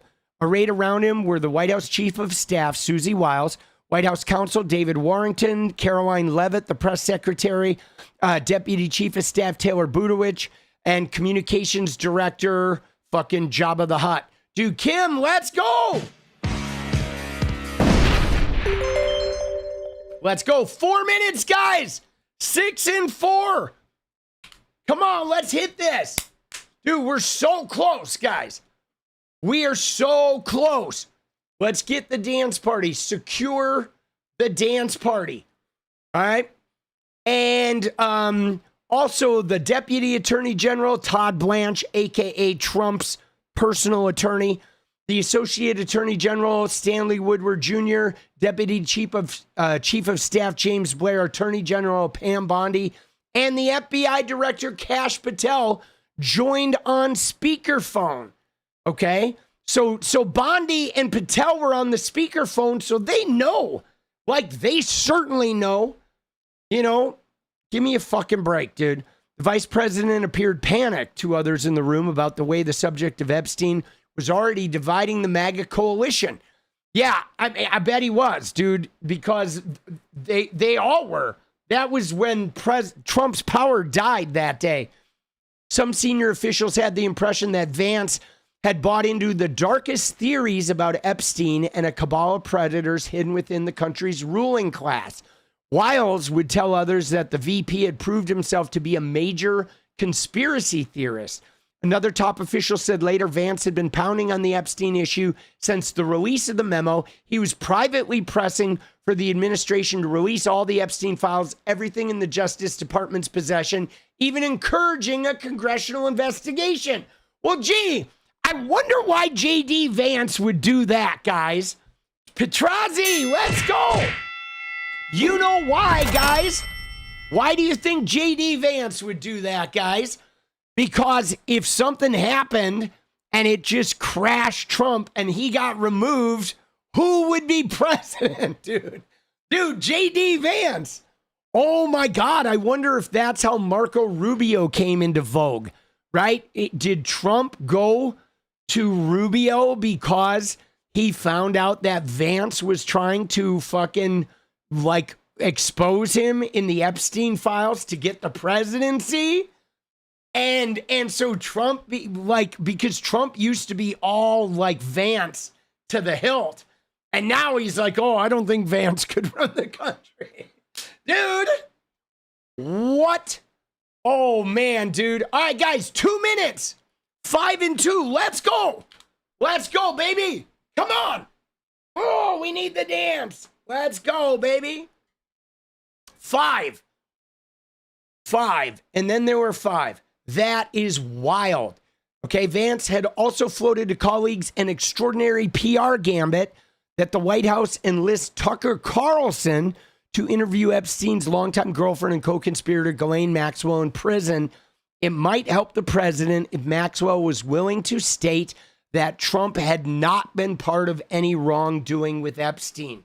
So they're fucking trying, dude, that's so dirty, guys. They were trying to get Tucker Carlson in there to do some reality TV PR to say that Trump had been exonerated. Wow, dude. No fucking way, dude. That is so crazy. 1 minute, guys. Last minute, no overtime. 4 away. Wonder what files he stole and still has at Mar-a-Lago. Dude, I wonder what he sold at Mar-a-Lago. I wonder what he sold to like Saudi Arabia, Qatar. Why did they give him a jet? What did he give them? Let's go, guys. 4 away. 4 and 40, dude. This is it. Let's go. 40 seconds. 30 seconds. Holy shit. 4 away. 20 seconds. Oh, shit. 19, 18. Oh, shit. We missed it. All right. It's all right. We'll dance tomorrow. All right. So the Vance told the group he believed all the files should be released as soon as possible, right? He argued. So Vance was pushing for a full release, guys. I'm telling you, I think this is where Vance ended, right? I really do. I think this is where Vance ended, guys. Here, we'll reset. We're gonna go. We're never giving up on the dance. There it is. We go again. Dude, I'm serious, guys. I think this is where Vance, because I was wondering, like, when did Trump sour on Vance, right? I'm serious. I was wondering, when did Trump sour on Vance? because it's become so obvious he's soured on him, right? It was all of a sudden, it was like the flip of the switch. Vance disappeared. He was, like way back. And I mean, did you see in the shooting at the White House Correspondents' Dinner? The security came up and grabbed Vance first and hustled him out. And I was like, that's weird that like they're not grabbing the president first. So there's some sort of like, why did they get the VP out of there first? That's very strange. Something, you know what I'm saying? Something was going on in and then Marco Rubio all of a sudden became Trump's guy, right? So Vance told the group he believed all the files should be released as soon as possible. He argued that Congress was going to force the release anyway. Eventually, it was already clear a bipartisan coalition was forming on Capitol Hill. The momentum was going in one direction. And that, of course, became the discharge petition with Massey and Ro Khanna. If the administration got out ahead of this and released everything voluntarily, including whatever material existed about the president, it would at least get credit for transparency. The alternative was to let the story, The alternative was to let the story drag on for months as information dripped out, each new revelation renewing the cycle of suspicion and fury. Better to rip the bandage off and move on. Okay? But I don't think Trump looked kindly on that. Yeah, no, Peter Thiel is definitely in them. Okay, I honestly, guys, I don't think Peter Thiel is running the country. Okay, I don't. I think Peter Thiel. I think it's the money behind the Heritage Foundation, and certainly the money behind the people that are financing Elon Musk. I mean, I don't know who's running the country, but I certainly, I think Peter Thiel has a stake in it, but I feel like the Heritage Foundation, the money behind that organization is certainly dictating a lot of the policy. There's like evangelical billionaires that are, I think Peter Thiel is trying to carve out a locus of control if there were evangelical fascism in America, right? You know what I mean? That's what I think. I think Peter Thiel is kind of like, I'll provide the surveillance, just let me be gay and let me make a ton of money and have a locus of control, right? Don't eradicate me with the other gay people. That's Peter Thiel. That's what I think of him, dude. He's like, just let me be gay and I'll do all the surveillance. You guys can monitor everyone. I'm your surveillance guy, right? I don't know, dude. Like, he's so fucking whacked out, boss. Jesus. All right. Even the unsubstantiated allegations and anecdotes about Trump should go out, Vance argued. They were going to surface regardless. And if the administration published them first, it would demonstrate good faith and take oxygen out of the conspiracy theories. I mean, you got to say Vance was like not wrong, except for the fact that if they release it all, Trump was going to go down in flames. But maybe Vance knew, right? Maybe Vance knows, right? His argument fell on skeptical ears, but some advisors thought it'd be a good idea to have the Justice Department officials call a news conference to explain their position on the Epstein affair, going beyond the memo that precipitated the crisis. At this point in the meeting, Blair spoke up. With all due respect, he said, the communication strategy of this group got us here. I don't know that it's going to get us out. And if you're going to go in front of the press, you've got a lot of work to do. He began to ask pointed mock questions, demonstrating how difficult a news conference might be. As the president's former defense attorney, Blanche had a unique vantage point in the discussion. He was better equipped than anyone else in the room to weigh the ideas being discussed against Trump's personal and political interests. Blanche laid out what he saw as their best options.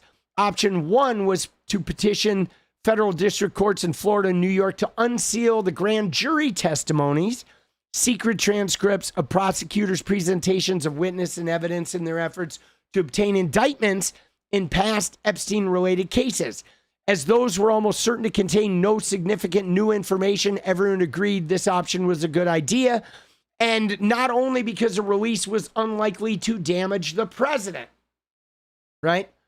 Need to look into what Palantir actually is. Predictive AI. Oh, yeah. Dude. Predictive AI. Still a little unreliable at this point, but yeah. Extrapolate and extract information without having full access. Got you. Well, dude, all I can say is, dude, after Elon Musk and his little Doge, I don't think there's anything they don't have access to anymore. Right? I mean, realistically, after Doge, is there anything that they don't have access to? Maybe some of the Pentagon, but certainly outside of the Pentagon, they sure as fuck have access to everything else. Everything that was in the government departments, like, that's crazy to think about, that Elon Musk walked in there with some 20-year-old fucking computer geeks and walked out with like every single bit of information in the fucking US government. Like, bro, that's insane. Option 2 was to have the Justice Department lawyers question Maxwell and publicly release the transcript. So this is what they did, right? You know what I'm saying? This is what they did, was option 2. That was when Blanche went to Ghislaine Maxwell. A twist on the idea proposed earlier by Vance, Blanche offered to interview Maxwell himself. What if we got her to talk to Congress, Vance suggested. Blanche raised the possibility Maxwell's lawyer might expect something in return for her candor. Warrington responded by laying out the available choices without advocating any of them. Maxwell could be given a pardon, he said, or she could have her sentence reduced. At that, several around the table spoke up to register strong disapproval. Pardoning Maxwell, a trafficker of young girls, would create a huge PR problem. Oh, you think? Dude, they're such dicks, bro. Because all they're worried about is PR. Like, they literally don't care about any fucking human life, guys. None of these guys do. All right? He predicted in the wake of a pardon, the Epstein accusers would be fanning out on TV, telling their stories and ripping the administration to shreds. Blair was also adamantly opposed to a pardon. We can't offer Ghislaine Maxwell anything. A, I don't know why we would. And B, if we give Ghislaine Maxwell any sort of break, then she turns around and says nice things about us, or says nice things about us, and we give her a break, it will undermine the entire point of her saying good things. That will feed the conspiracy theory, period. If there's nothing for her to say that hurts us, we shouldn't have to offer her anything. The consensus was that calling for the release of the grand jury material was the best course of action. Wiles told the group she would discuss the matter with Trump and ask if he would send a True Social post calling for the release of the sealed grand jury documents. Now, again, dude, that grand jury shit, that was such a bullshit. Like, the grand jury testimony is just stupid, dude. Dude, it's nothing. Dude, let's get this goal, punks. Let's go, 𝗙𝗏𝗏𝗏, let's go. Dude, 4 away, guys. 4 away. 4 in 6. Dude, yeah, the grand jury testimony was never going to amount to anything, guys. Dude, I mean, 16 tones, you're not wrong. Let's be honest, guys. Electing Trump was the biggest disaster in every possible way. For civil rights, for the world economy, for the American economy, for the business system, for national security, for you know, the political climate, for government infrastructure, for the infrastructure of the country in general, you know, international relations, the way the U.S. is viewed internationally. Like electing Trump to the presidency was literally the worst possible fucking move that anyone could have possibly done.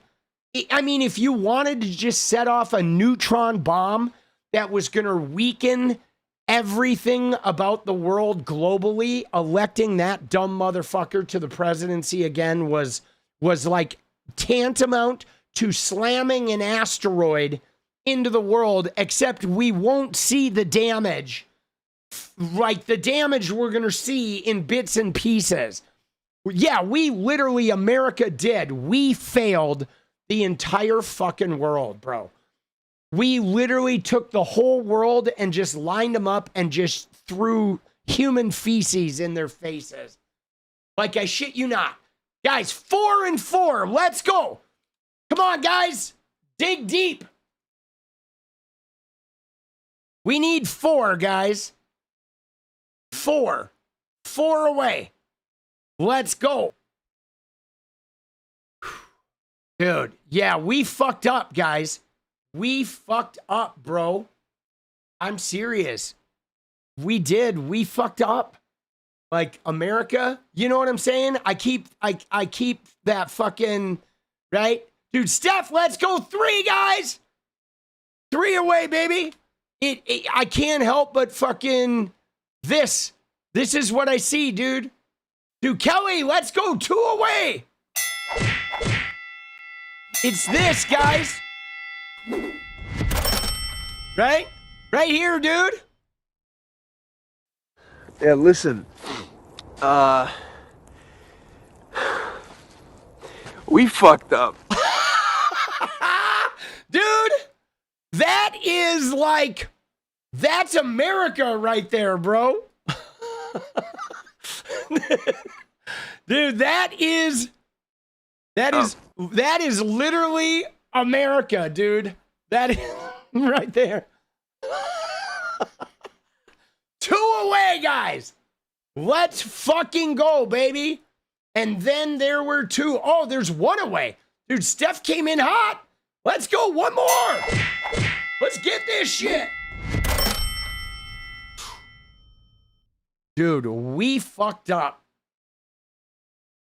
Dude, we fucked up. We did, dude. We fucked up, bro. Right? Bad. Just then, the Wall Street Journal article they had been trying to kill was published online. Cell phones are forbidden in the Situation Room, so a staff member brought in printed copies of the explosive report, which detailed how Trump and many others had created birthday cards and letters to be assembled by Maxwell into a special birthday book for Epstein in 2003. That was the birthday shit that Trump lied about. Okay? That fucking, they lied about it. Dude, Trump, massive lie, guys. Okay? The birthday card attributed to Trump depicted a nude woman, hand-drawn and inscribed with an imagined dialogue between 2 men. Let's go! Dude, Karen, appreciate you, boss! Let's go there. Light blue or higher, though. 1 more. 1 more. We got this. Karen, thank you, boss. The birthday card attributed to Trump depicted a nude woman, hand-drawn and inscribed with an imagined dialogue between 2 men about a wonderful secret. The drawing was signed with what appeared to be Trump's distinctive jagged Sharpie signature in place of the woman's, nether hair region, guys. And also, I believe I love this image right there too, dude. This image from Politics of Trump and Ivanka with the fucking poem overlaid over her. Oh, dude, that is fucking crazy. So real. 40 seconds. Let's go. 1 more. Uno más. Uno más, guys. Dance, party. 30 seconds away. Who's bringing us across the finish line? There it is. Of course, it's Steph. Let's go. Steph Sells and Korg. We did it. Dude, tonight was tough, bro. But we did it. Petrozzi, it's done. It is done. Let's go. Let's go. Let's go. Dude, I love it.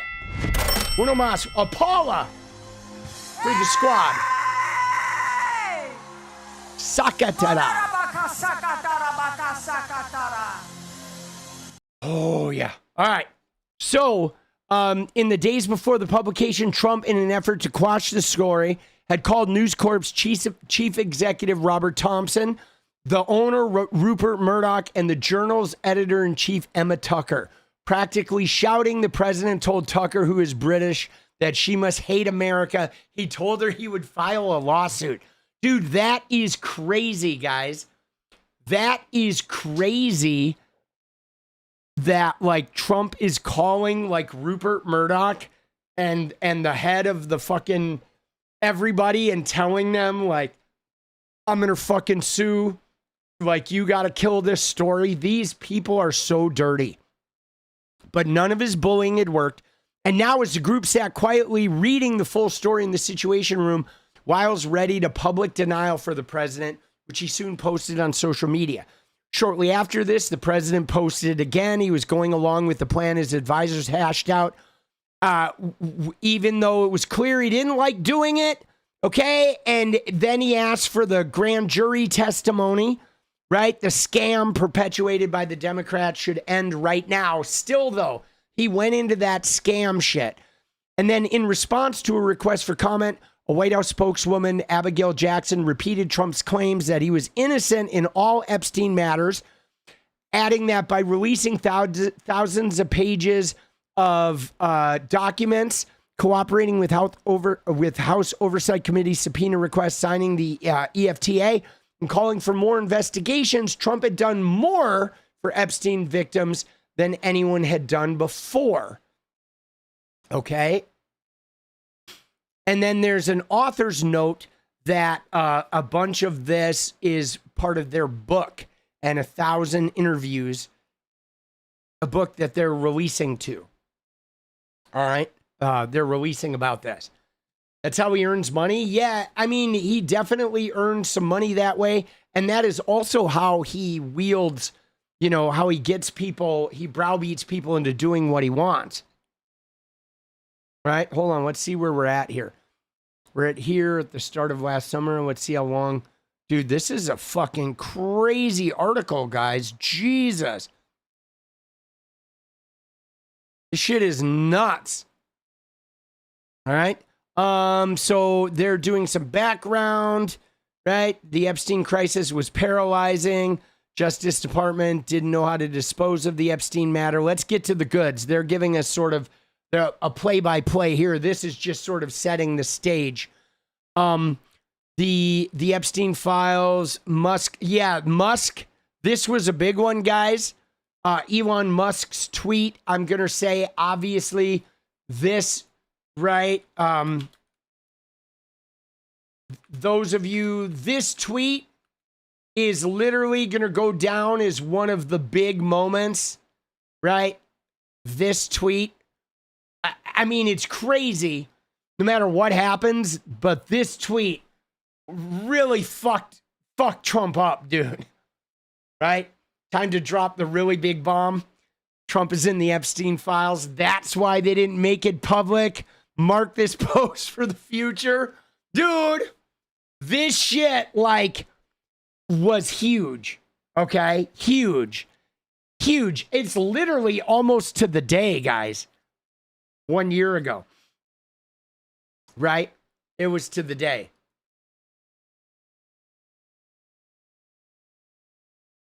Bro, you got to watch those comments there, boss. All right? Like putting fucking, you know, anti-Semitic fucking comments in the fucking chat. You do that again, you're going to be gone, just FYI. Right? You know what I'm saying? You gotta watch that shit. We're not fucking tolerating that shit. Okay? We're not tolerating that shit, boss. Right? Yeah. All right. So let's see. Trump went on the Lex Fridman podcast, right? Marjorie Taylor Greene, there's a break. Patel had repeatedly claimed that the government was hiding Epstein's black book, right? Yes, we know that. Patel and Bongino made their whole career about this shit, right? They did, all right? And then, of course, they did the binders in February. Remember the binders? Those were fucking, those will go down in infamy. Remember this, guys? Oh my God. Dude. Right? This was wild. Remember? Who do we got? We got DC Drano. We got fucking 𝗙𝗃𝗧𝗃 of Libs of TikTok, Liz Wheeler, fucking, what's his fuck? Scott Presler, Chad Prather, Jack Posobiec. They're all fucking holding their binders, right? All like, ooh, remember? Dude, yeah, no, Elon is definitely implicated. Guys, I insist. I know that Elon went to that island, guys. I know he did. I know he did. That is why, like, you may have noticed when Elon sort of fought with Trump and, like, went his separate ways, he came back. I know he did, dude. I know he did. I know what happened. I tell you, I swear to you, here's what happened. Elon kept focusing on the wild parties, and eventually Epstein replied back like, oh, I'm sorry, it's not going to happen, right? Just completely shut him down and then no more contact, or they're hiding the rest. But I think somebody like went to him and said, dude, you got to fucking stop with the wild party shit, bro. You need to like shut the fuck up about that, right? Because Elon was being like a typical nerd would be, who's like, oh, I want to go to the party. I hear you do cocaine and there's a bunch of girls there. And everyone's like, yo, fuck nuts. That's not how we talk about the party. Okay. We call it like, we call it like palm trees and fucking chillaxing, right? So you're supposed to say, I want to come have some palm trees and chillax, right? You don't, right? And he's like, oh, shit. Oh, I'm a dumb fuck. Oh, I'm sorry. I want to go to the wildest parties. It's like, yo, I mean, we've all had the fucking person in the friend group who ruins the good thing because they don't know how to use the code words, right? Oh, shit. All right. So there you go. All right, let's get to the meat of this. Oh, they had the photo there too. That was basically the photo we just looked at, right? When they once cared.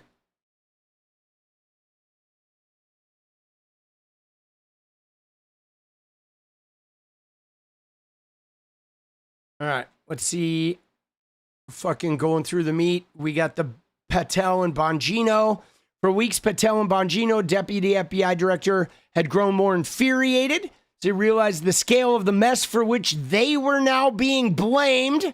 They repeatedly raised alarms internally that the Epstein crisis was gathering momentum. Bongino wanted to convey something definitive to the Maga base. He and Patel pushed for immediate release of the surveillance footage. Remember the footage of the cell? Bongino hated the Justice Department's nothing to see here memo being drawn up for release. That's when Bongino and Bondi fought, okay? Patel privately shared Bongino's concerns, right? But the FBI director gave his support for the memo.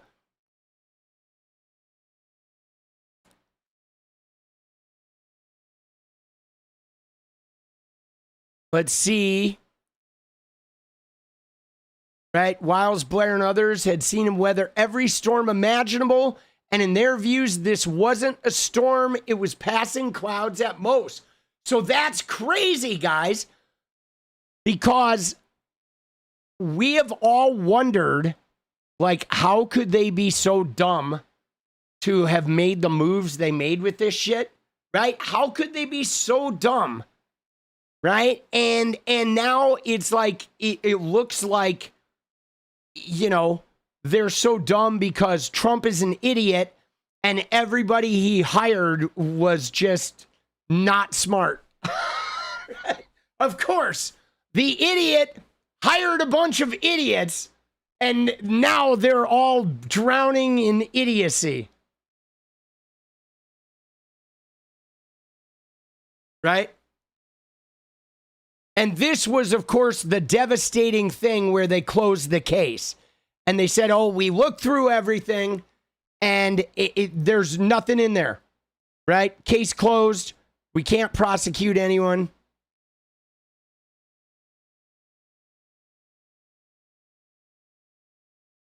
The day the memo was released, Bongino showed up. He was in a volcanic mood. He erupted at Bondi. You fucked this thing up from the start. The way you've been talking about this, that dumb fucking charade with the Epstein files, they're on my desk nonsense. All the promises to the folks out there, right? Patel and Bongino both told a White House official Bondi needed to resign. 2 days later, they were summoned to a meeting with Wiles and Bondi in the Situation Room. They were the last to enter the small wood-paneled room. Bondi was in there. The moment Bongino sat down, Wiles told him that she had been informed he leaked a sensitive story about Trump and Epstein to ABC News. Oh, fuck, dude. He said, I'll tell you what.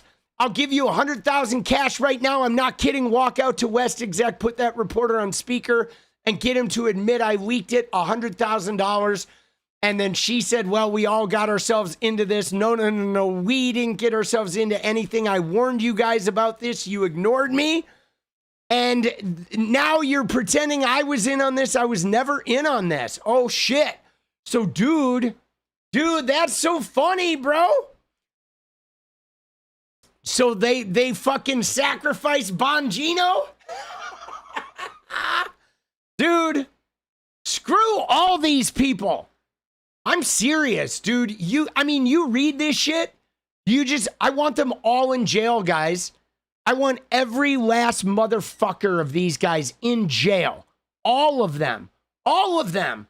Wiles, I don't care if she has cancer. Wiles, Chung, Bongino, Cash, RFK Jr., all of them. Prison for all of these fuckers. Okay? And she says, we're all in. We're all going to agree to move forward. Are you in or not? Bongino said, no, I'm not. This is not my plan. I'm not a part of this going forward. Forget it. I'm out of here. And then he stormed out. Okay? And some of Bongino's close friends hoped he would resign right then, an act of protest that would have made him a MAGA martyr. But they urged him to stay. He stayed until he quit. Dude, yeah, he should have quit then. Okay, because he lost all credibility. He said Blondie fucked this whole thing up. Later, she was the one on TV saying they had all this stuff. There was never anything. We were always clear about that, but now everyone thinks we did something wrong, and I gave up everything. Dude, see, this is just it. Dude, now he's like trying to say there's nothing there. Dude, there's something there, dude. I don't know what it is, all right? So let's see. All right, so on July 16th, okay, Trump called it a hoax, right? And he, by Democrats, proceeded to heap abuse on members of his party and his base, disavowing their support, calling them past supporters and weaklings who bought into the bullshit hook, line, and sinker. As the president was trying to redirect everyone away from Epstein on social media, Democrats started embracing it, right? Then they did the EFTA, all right? So it says here that Blair told the group they would try to make sure they were cooperating fully with the House subpoena. Blanche gave an assessment of the Epstein material he had personally reviewed, including a volume of child stuff. The conversation turned to how these files should be released to the public, right? The idea was to put all of it on a website. That way they could overwhelm the Magasphere with far greater volumes of real information in the form of a... Dude, the way they put this out, guys, was bad, okay? It was, guys. The way they put it out, like, so it was not searchable.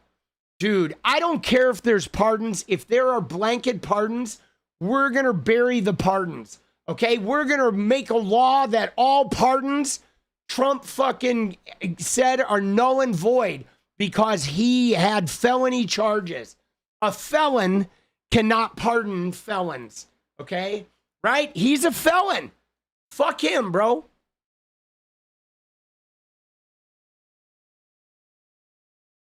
All right. So on August 13th, Trump's team met again. in the secure complex for 2 hours to refine their defense strategy. The vice president wanted to release as much as possible. And with an eye on public messaging, he proposed he should be the one to appear on Rogan's podcast. He had just gotten off the phone with Rogan. See, this is so dirty, guys. Look at this paragraph, guys. Look at this paragraph. Okay?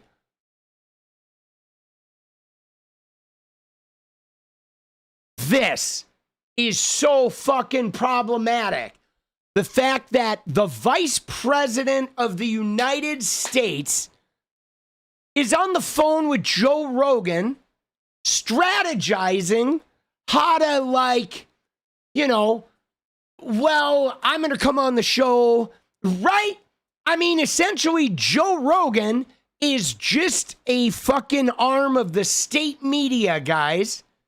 Okay, that Vance is calling Rogan and discussing who should be on the show in order to, like, cover for Trump, right? And Rogan wouldn't have Blanche on the show, isn't going to talk to Blanche, but would talk to Vance. And Vance is saying that only part of the conversation would be about Epstein. The rest could be about Trump's legislation and blah, blah, blah. Dude, this is such bullshit, guys. Okay? That all of these guys are in on it. And Rogan, Rogan, the thing is Rogan says, oh, I'm against this or oh, I'm against that. He does it to buy credibility, guys. Okay? Rogan does it to buy credibility. But I'm telling you right now, guys, it's not just Rogan, guys. Okay? There's Rogan, and there's Rogan that is bought, and there's Rogan that's propagandized. There's right-wing influencers that are propagandizing. But guys, I'm telling you right now, there's left-wingers that are propagandizing too. I don't exactly know who they are yet, but I am starting to see things that are, I don't know, weird shit from, like, where I'm like, like, why is that left-winger, like, parroting and taking a weird tack? There are, I feel like there are left-wing influencers that are quietly taking money to, like, you know, put forth fucking, you know, like, I don't know, what almost amounts to stock parcels of propagandized information, guys. It's freaking me out a little bit, you know, because I'm like, who the fuck is, like being honestly, like, telling the truth here, man? You know, it is like, I fucking wonder about some of this shit. The larger conversation was how to handle the crisis. If everything was publicly available, it could include all kinds of potentially humiliating material. Suddenly, one of the officials, the Situation Room, raised the subject of a disturbing but uncorroborated accusation against Trump that had come to light in unsealed filings from a defamation case of Virginia Giuffre and Maxwell. The secondhand accusation alleging a specific type of essay was a perfect example of something that would show up on the public website, put the spotlight on Trump, whether it was true or not. Okay? And Epstein, the old Giuffre case, included emails sent to a journalist by Sarah Ransom, who later sued Epstein and Maxwell. Okay? And she wrote a book too, Sarah Ransom, called Silence No More. It's a good book, dude. Dude, she was one of the women who was at the island a lot. Okay? She's from South Africa, and dude, her story is rough, bro. You know what I'm saying? In the email, Ransom claimed she knew a girl in Epstein's trafficking ring named Jen, who said she had had sex with Trump. Ransom also claimed that Jen had told her Trump had a predilection for nipples and that he had aggressively flicked and done things to hers. Ransom wrote that she had seen evidence when she shared a bathroom with Jen. It looked incredibly painful as they were red and swollen. I remember wincing when I looked at them. Ransom's credibility was not uncomplicated. She had made another claim that she possessed video footage of men having, the business with Epstein's entourage with the young girl. She later retracted the claim, saying she feared for herself and her family if she proceeded. But after a judge ordered the unsealing of some of these Giuffre files, the document that connected Trump to the claim was among the material that came out. It was an unconfirmed allegation that had not been made publicly, but the disclosure led to some articles that were quickly lost in the swirl. Some of Trump's advisors had never heard of the nipple claim. Those who had seemed to have only had a passing familiarity with it. Many in the room thought it was all just discredited nonsense, but it might not matter. The ransom emails could get new attention if they were included in public-facing and searchable Epstein library, right? None of the credibility issues would come into consideration if the government database also gave Ransom's claim validity. So guys, I mean, you know what this is setting the stage for? This is setting the stage for, like, did they go through these documents and remove anything related to Trump and nipples? You know what I'm saying? Like, dude, like, what the fuck, bro? They're going to make a huge scene of this, blah, blah, blah. Blanche argued the ransom document and her disavowal of other claims would make it clear why allegations had never been pursued for prosecution. The vice president said he thought the president would be okay with releasing the nipple-related documents, arguing Trump had been accused of worse. I think we should put it out. It would cause people to say we're going further than we need to. Wiles quickly responded the president would not, in fact, be okay with it. Dude, they're arguing about Trump's nipple predilection. It was a point no one wanted to continue debating. One official would later describe it as a surreal experience to be discussing nipples in the White House Situation Room in regards to the president. This was, in miniature, the entire problem the White House had with the Epstein files. Piles of accusations were impossible to disprove and equally impossible to make them go away. They thought they found a way out, right? When with the White House, for a few weeks, they thought they found a way out. The subpoena requested Justice Department documents, not material from civil litigation. They could comply with the letter of the subpoena and put it on a stripped down version, blah, blah, blah. But then it collapsed. Republican lawmakers were calling for it. This became the discharge petition. I mean, this is pretty weird, guys. But here's why I think this is interesting to go back to what we originally started is it originally started with this, guys, okay, with this 𝗙cie guy, okay, right? 𝗙cie, this guy from Canada, who again, this guy is not a trustworthy journalist, okay? But this guy did say it's over. The New York Times just dropped the bombshell. Trump raped kids and the administration engaged in a cover-up. And now this guy is claiming, okay, he is claiming he got off the phone with some well-connected journalists and that a bigger bombshell is about to come out, okay, that this guy is claiming. Now, he is trying to drive people to his YouTube.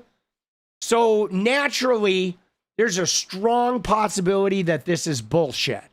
Okay? There is. Strong possibility that this is bullshit. But here's the problem. Okay? Right? Here's the problem. Is that we know that everybody and their mother is going to be playing up this, oh, I heard about a bombshell. Go check out my YouTube video, right? Everyone's trying to sell this. Okay? This is like listening to Nixon's recordings. It is indeed, guys. However, I want to go back to the original Shuster tweet back in November when Shuster, this guy is another guy like 𝗙cie. Okay, this guy is a bullshitter. He's not above bullshitting. Okay, But this guy did call the fact well before this went on. He called that there was scuttlebutt on the Hill that everyone was going to sign on to this thing, that there was some really damning shit in there. And it also was right around the time that Melania was threatening people to be quiet.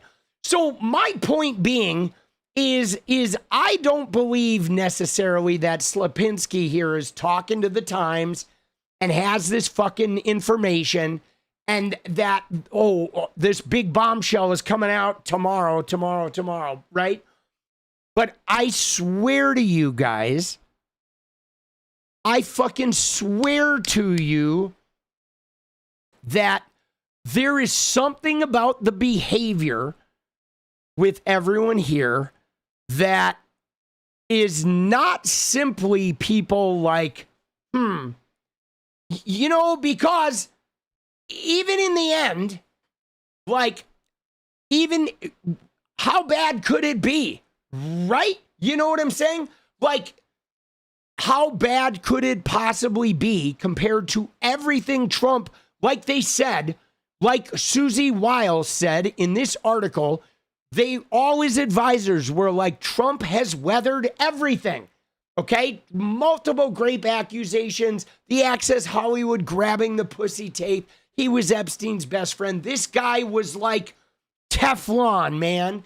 He was like the Teflon of Teflon. And yet, they're all still like so hiding and so subterfuge about this that, like, I just know that they know something.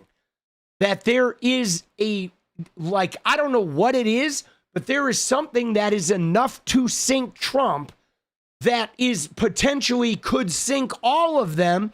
And I feel like J.D. Vance doesn't know about it, right?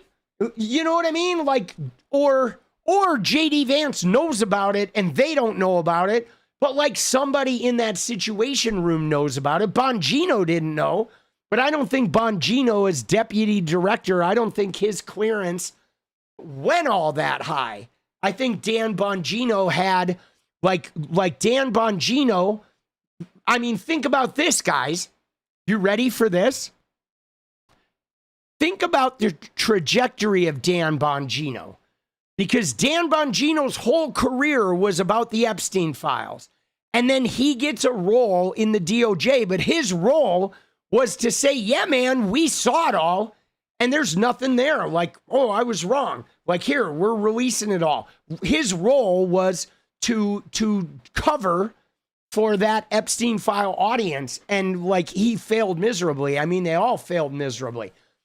But there is some devastating fucking piece of content. Okay? The Trump Justice Department said there was no client list. All right, but even then, maybe there's not a client list, right? And here we go. This is now we're into 2026. Okay, in January 2020 email, federal prosecutor told a colleague that Trump had flown on Epstein's private jet far more than anyone knew. Flight records showed at least 8 trips between 93 and 96, sometimes with Marla Maples, sometimes with his kids. In January of 2024, Trump said he'd never been on the plane. But we know he's lying. We know he's lying about contact with Epstein after 2000. We know he's lying about, like, the closeness of their relationship. I mean, we know he's lying about a lot. What else remains undisclosed? The question would only sharpen as people comb through redacted or missing files after 3.5 million were made public, right? The Justice Department said no more needed to be released, okay? Trump was creating his own reality. He claimed everyone else was corrupt, especially his critics, right? There are a lot of questions, but nothing on me, is what he told reporters. Trump had declared Epstein a dead issue during the summer, but as he began year 2 of the presidency, they were still worried about it. In an internal memo circulating to a dozen Trump advisors in March of 2026, that's 3 months ago, guys, the president's pollster Fabrizio summarized findings from 2 nights of focus groups And Fabrizio's memo listed the Epstein files as the 6th most important issue raised in the focus groups behind inflation, economy, foreign policy, immigration, and healthcare. Holy shit, dude. That's crazy. But ahead of data centers, military issues, and crime and safety, bro. So Epstein files ahead of crime. That's a huge problem. There's also a consistent mention of the Epstein files, and which came up in every group. Okay? So, dude, that's wild, boss. Right? Isn't that wild? And isn't it wild? Isn't it wild that on the, on the eve of like them trying to, paint Graham Platner as like this whatever, like terrible person because he had some PTSD alcohol relationships. I mean, which I'm sure were super toxic. But we're going to watch 2 more things here, right? Let's watch this little bit here. This is a news story about the article we just read from CBS. I want to see CBS's take here. All right. Other advisors met inside the Situation Room last year. It also points out that one White House official, New York Times article out this morning is revealing what it calls a freak out. That's a quote inside the White House over the Epstein files. The article describes a panicked Vice President J.D. Vance as he and other advisors met inside the Situation Room last year. It also points out that one White House official suggested that they pardon Epstein's co-conspirator Ghislaine Maxwell. It was during that Situation Room meeting that a Wall Street Journal report was published. You remember it. It detailed a close relationship between the president and Epstein. Let's bring in CBS News chief White House correspondent 𝗙cie 𝗶𝗏𝗧. Nancy, has the White House responded to this article yet? They have just responded, Adriana. They put out a statement saying essentially that President Trump has been totally exonerated when it comes to anything having to do with Jeffrey Epstein, and that his administration has released thousands of pages of documents and therefore has done more to address this issue than any other previous administration. But what this article really does is shine a spotlight on the tremendous concern that top White House and DOJ officials had as this story started to gain momentum, and they tried to figure out how to tamp it down. There were various factions either arguing to release as much as possible, to try to get grand jury materials released, kind of to show the public that that they were being as open as possible. And then there were others who were arguing that they sort of needed to hunker down and that this would all blow over. A couple of things that were the most fascinating, Adriana. Number one was the fact that there were some within the White House who were suggesting that they offer some sort of favor or enticement for Ghislaine Maxwell, who was in federal prison in Florida, in exchange for her doing an interview with a top DOJ official. And the idea of even offering her a pardon was floated. That was shot down. But she was transferred to a lower security prison after she did that interview. The administration has always claimed there was no quid pro quo there. But we do know that there was some concern among top White House officials that if she was given anything in exchange for doing an interview, that it would basically create enough of a controversy that it would negate anything positive that she were to say about President Trump and his relationship, or lack of it, with Jeffrey Epstein. Nancy, let me ask you about something else now. The president is expected to sign that reconciliation bill for ICE and Border Patrol funding today. What are we hearing? Yeah, I mean, this is a big... Dude. See, this here's the thing, okay? Because I saw what somebody said in there about how they're buying up social media and they're buying up whatever news stations and shit. But guys, here's the problem for them, okay? Is it a problem that you have Larry Ellison trying to buy everything? Absolutely. Is it a problem that Trump's friends are buying up the social media stuff? Absolutely. And we determine the algorithm, okay? They can change the algorithms. They can hide. They can mute shit. Then we will just move elsewhere right? The more you plug into the algorithm, they just can't they can't squash everything. The same as buying a media, right? They can buy CBS and they can give Barry Weiss, put her in charge of CNN and put her in charge of whatever 60 Minutes. But here's the problem. There are thousands of reporters out in the world, guys, and many of them don't care if they're working for a company that's trying to silence them. They're going to work on the story anyway. And if you boot them out of fucking CBS or shut the story down, they're going to fucking take it to YouTube. And if YouTube silences, they're going to take it to fucking Upscrolled.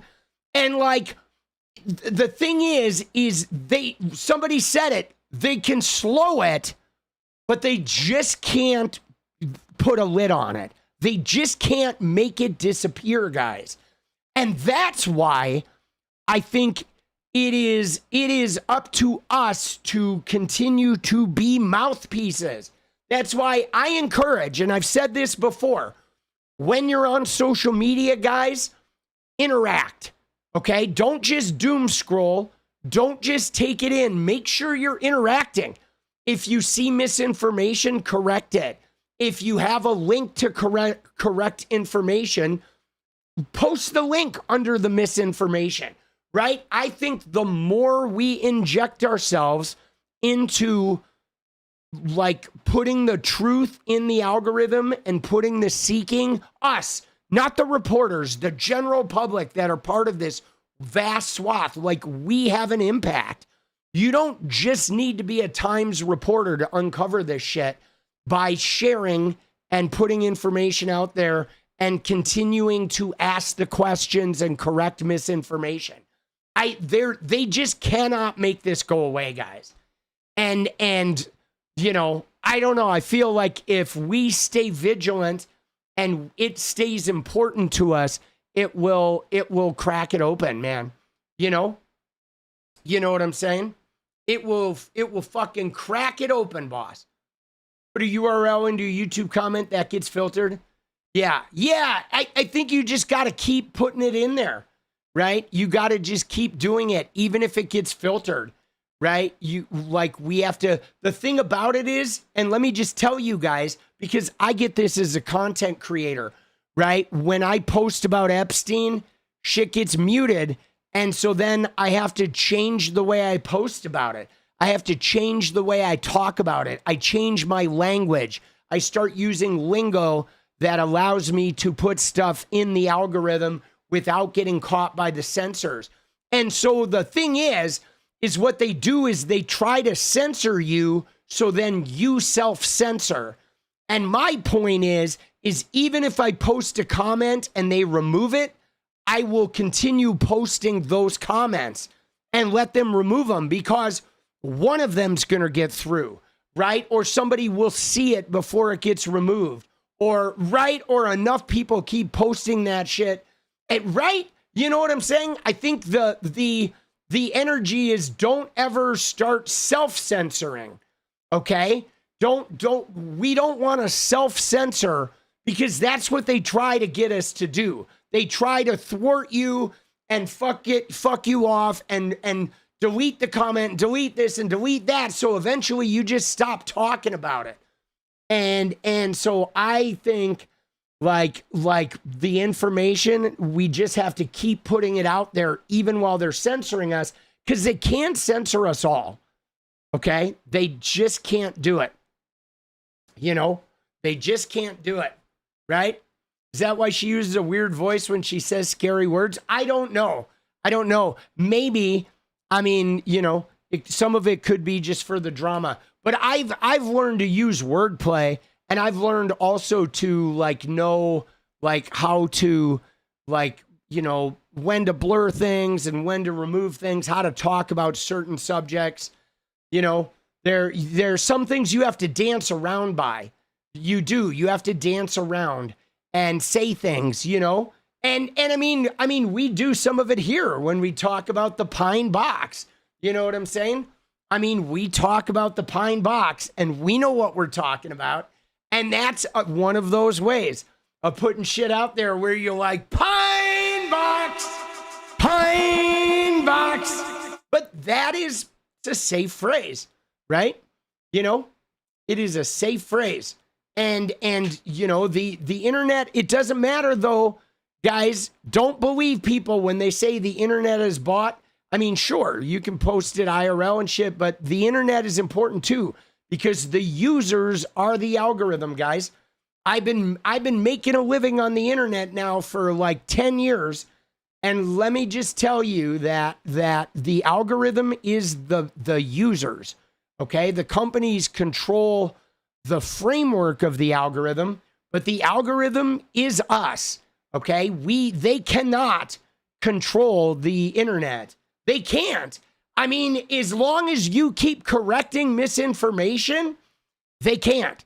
That's the thing. They only control it if you stop putting the truth out there, okay? If you stop posting and just consume it, they can control what goes out there.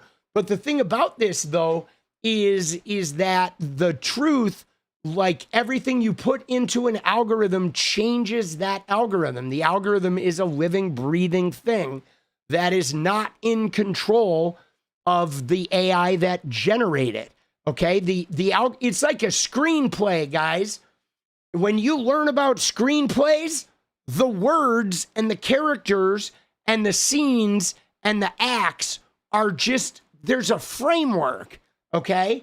And all of the text in the screenplay is put onto a framework of a 3-act structure that has very defined turnaround points, right?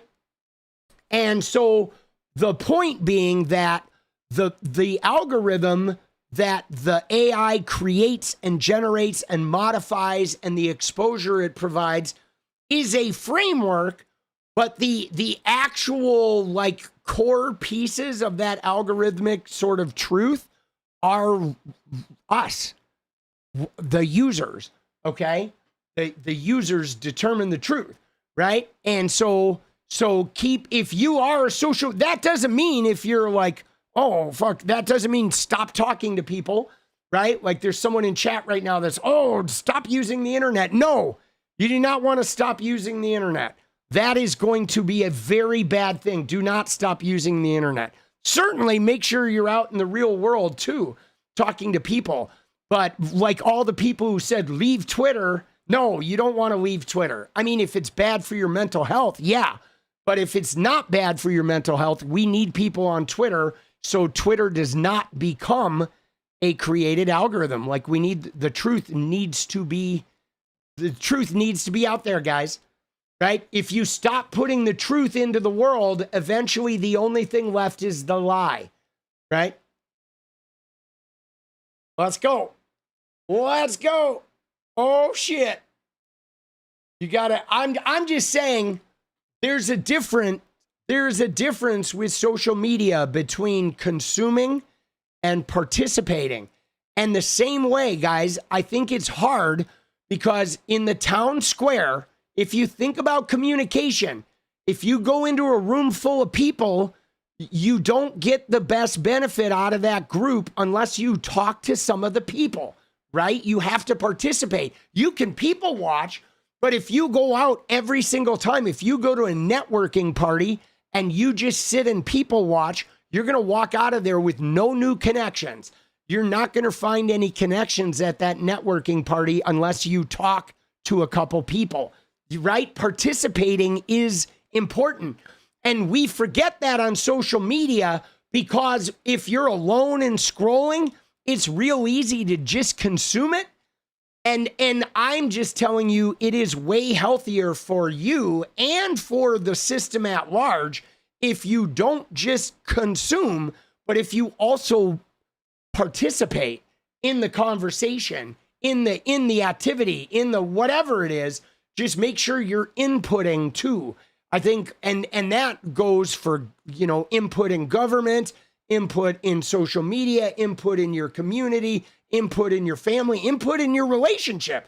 Don't just listen to your girlfriend or boyfriend. Tell them about your inner shit too, right? And I think sometimes it's easy when it's hard And when depression sets in and it feels overwhelming, you're being bombarded, it's real easy for us to turn into spectators. And so my final point is don't just be a spectator, guys, because we need all hands on deck. And that means all of us, even those of us that maybe think, oh, my voice is insignificant. What could I possibly do? It's like, no, man, your voice is fucking powerful. And with the internet and with social media and with the way algorithms work, your voice is like an ICBM missile that can hit anywhere on the planet, man. You know what I'm saying? I mean, seriously. And yeah, dude, if you're doing RF, like if you're like doing radio, are you doing like ham radios and shit? Significance, right? I'm just saying, like make sure we're not just spectators, especially this election cycle, guys. We need boots on the ground. You know what I'm saying? We need to be knocking doors and making phone calls, phone banking, whatever you can do, even if you're going around your community and helping people get to the polls. Or if there are brown people in your community that are nervous about being at the polls, making sure you can like help them out. You know, if you're like, you know, because I feel like especially Hispanic people are gonna, you know, we don't know. If you live in a red state, there might be ICE agents at the polls and shit. Like, I don't know, man. Or get them mail-in ballots. Make sure their mail-in ballots get in. Like, I feel like we need all hands on deck, guys. This shit's getting serious. And especially if they're gonna drop some more bombshell articles or what have you. But on that note, I gotta go make videos, guys. All right?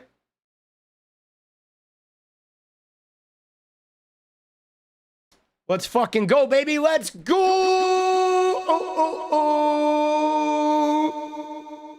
Let's go.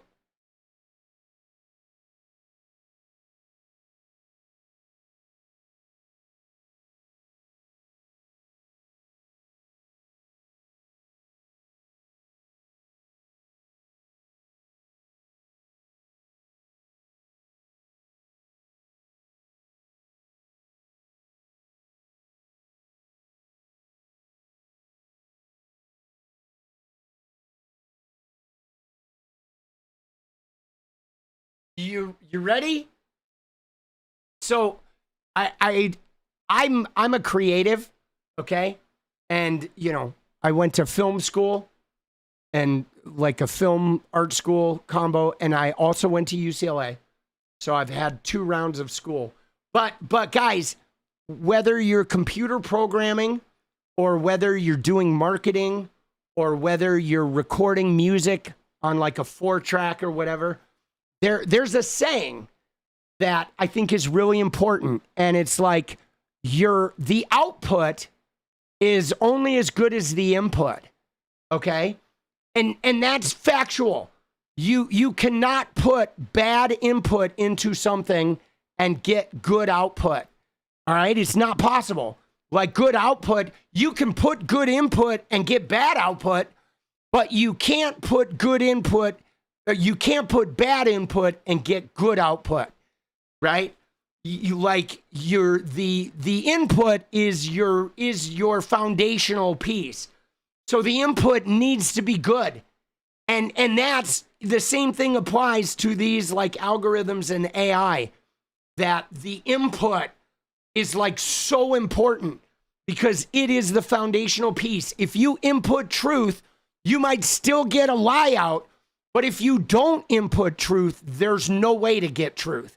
Okay? There's none. You have to like, so make sure that you don't sacrifice the input. All right? You know what I mean? That's all. I'm saying stay inspired, baby. We're not done, dude. Fuck Trump, dude. Dude, Taylor Swift broke the Trump curse. Oh! Let's go! Woo! Come here, little Elon.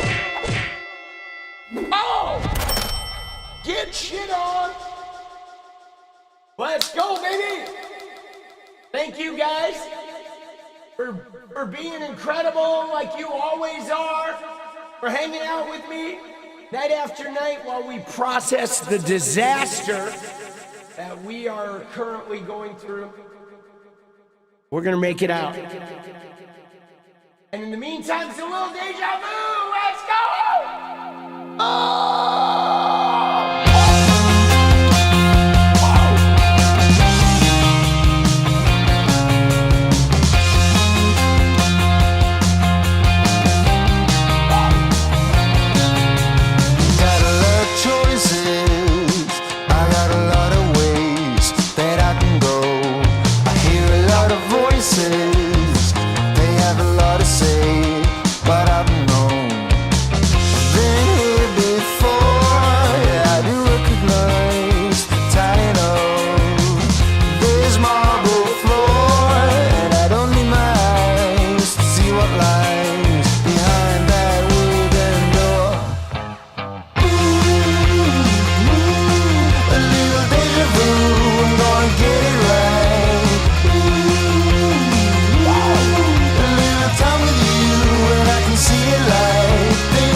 fucking shit, I'm tired. All right. Wow. Let's go.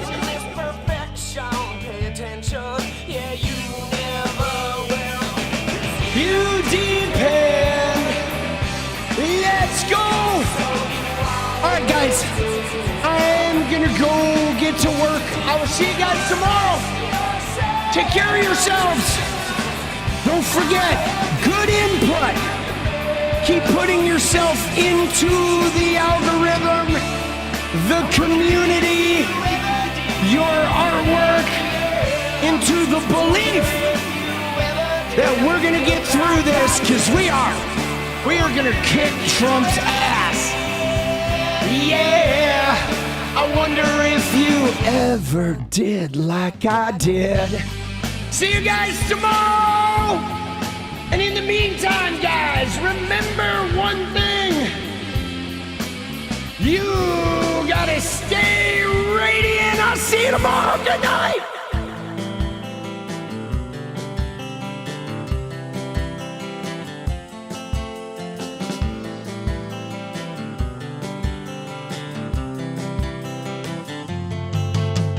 Hey, I just wanna change the world. I just want the perfect girl. I don't wanna hang around, I'd rather be found. It gets better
come down, I'd rather be found.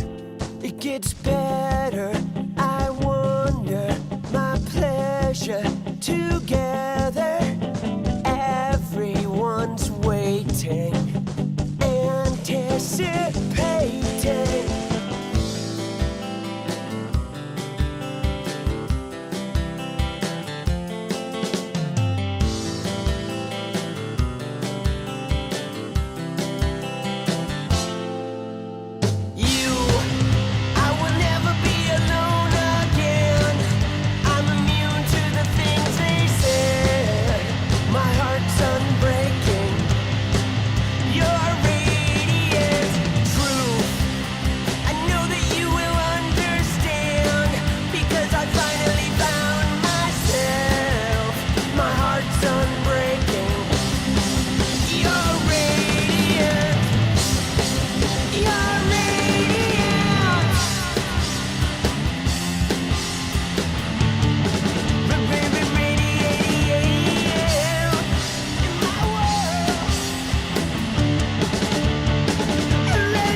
It's about you. I would never be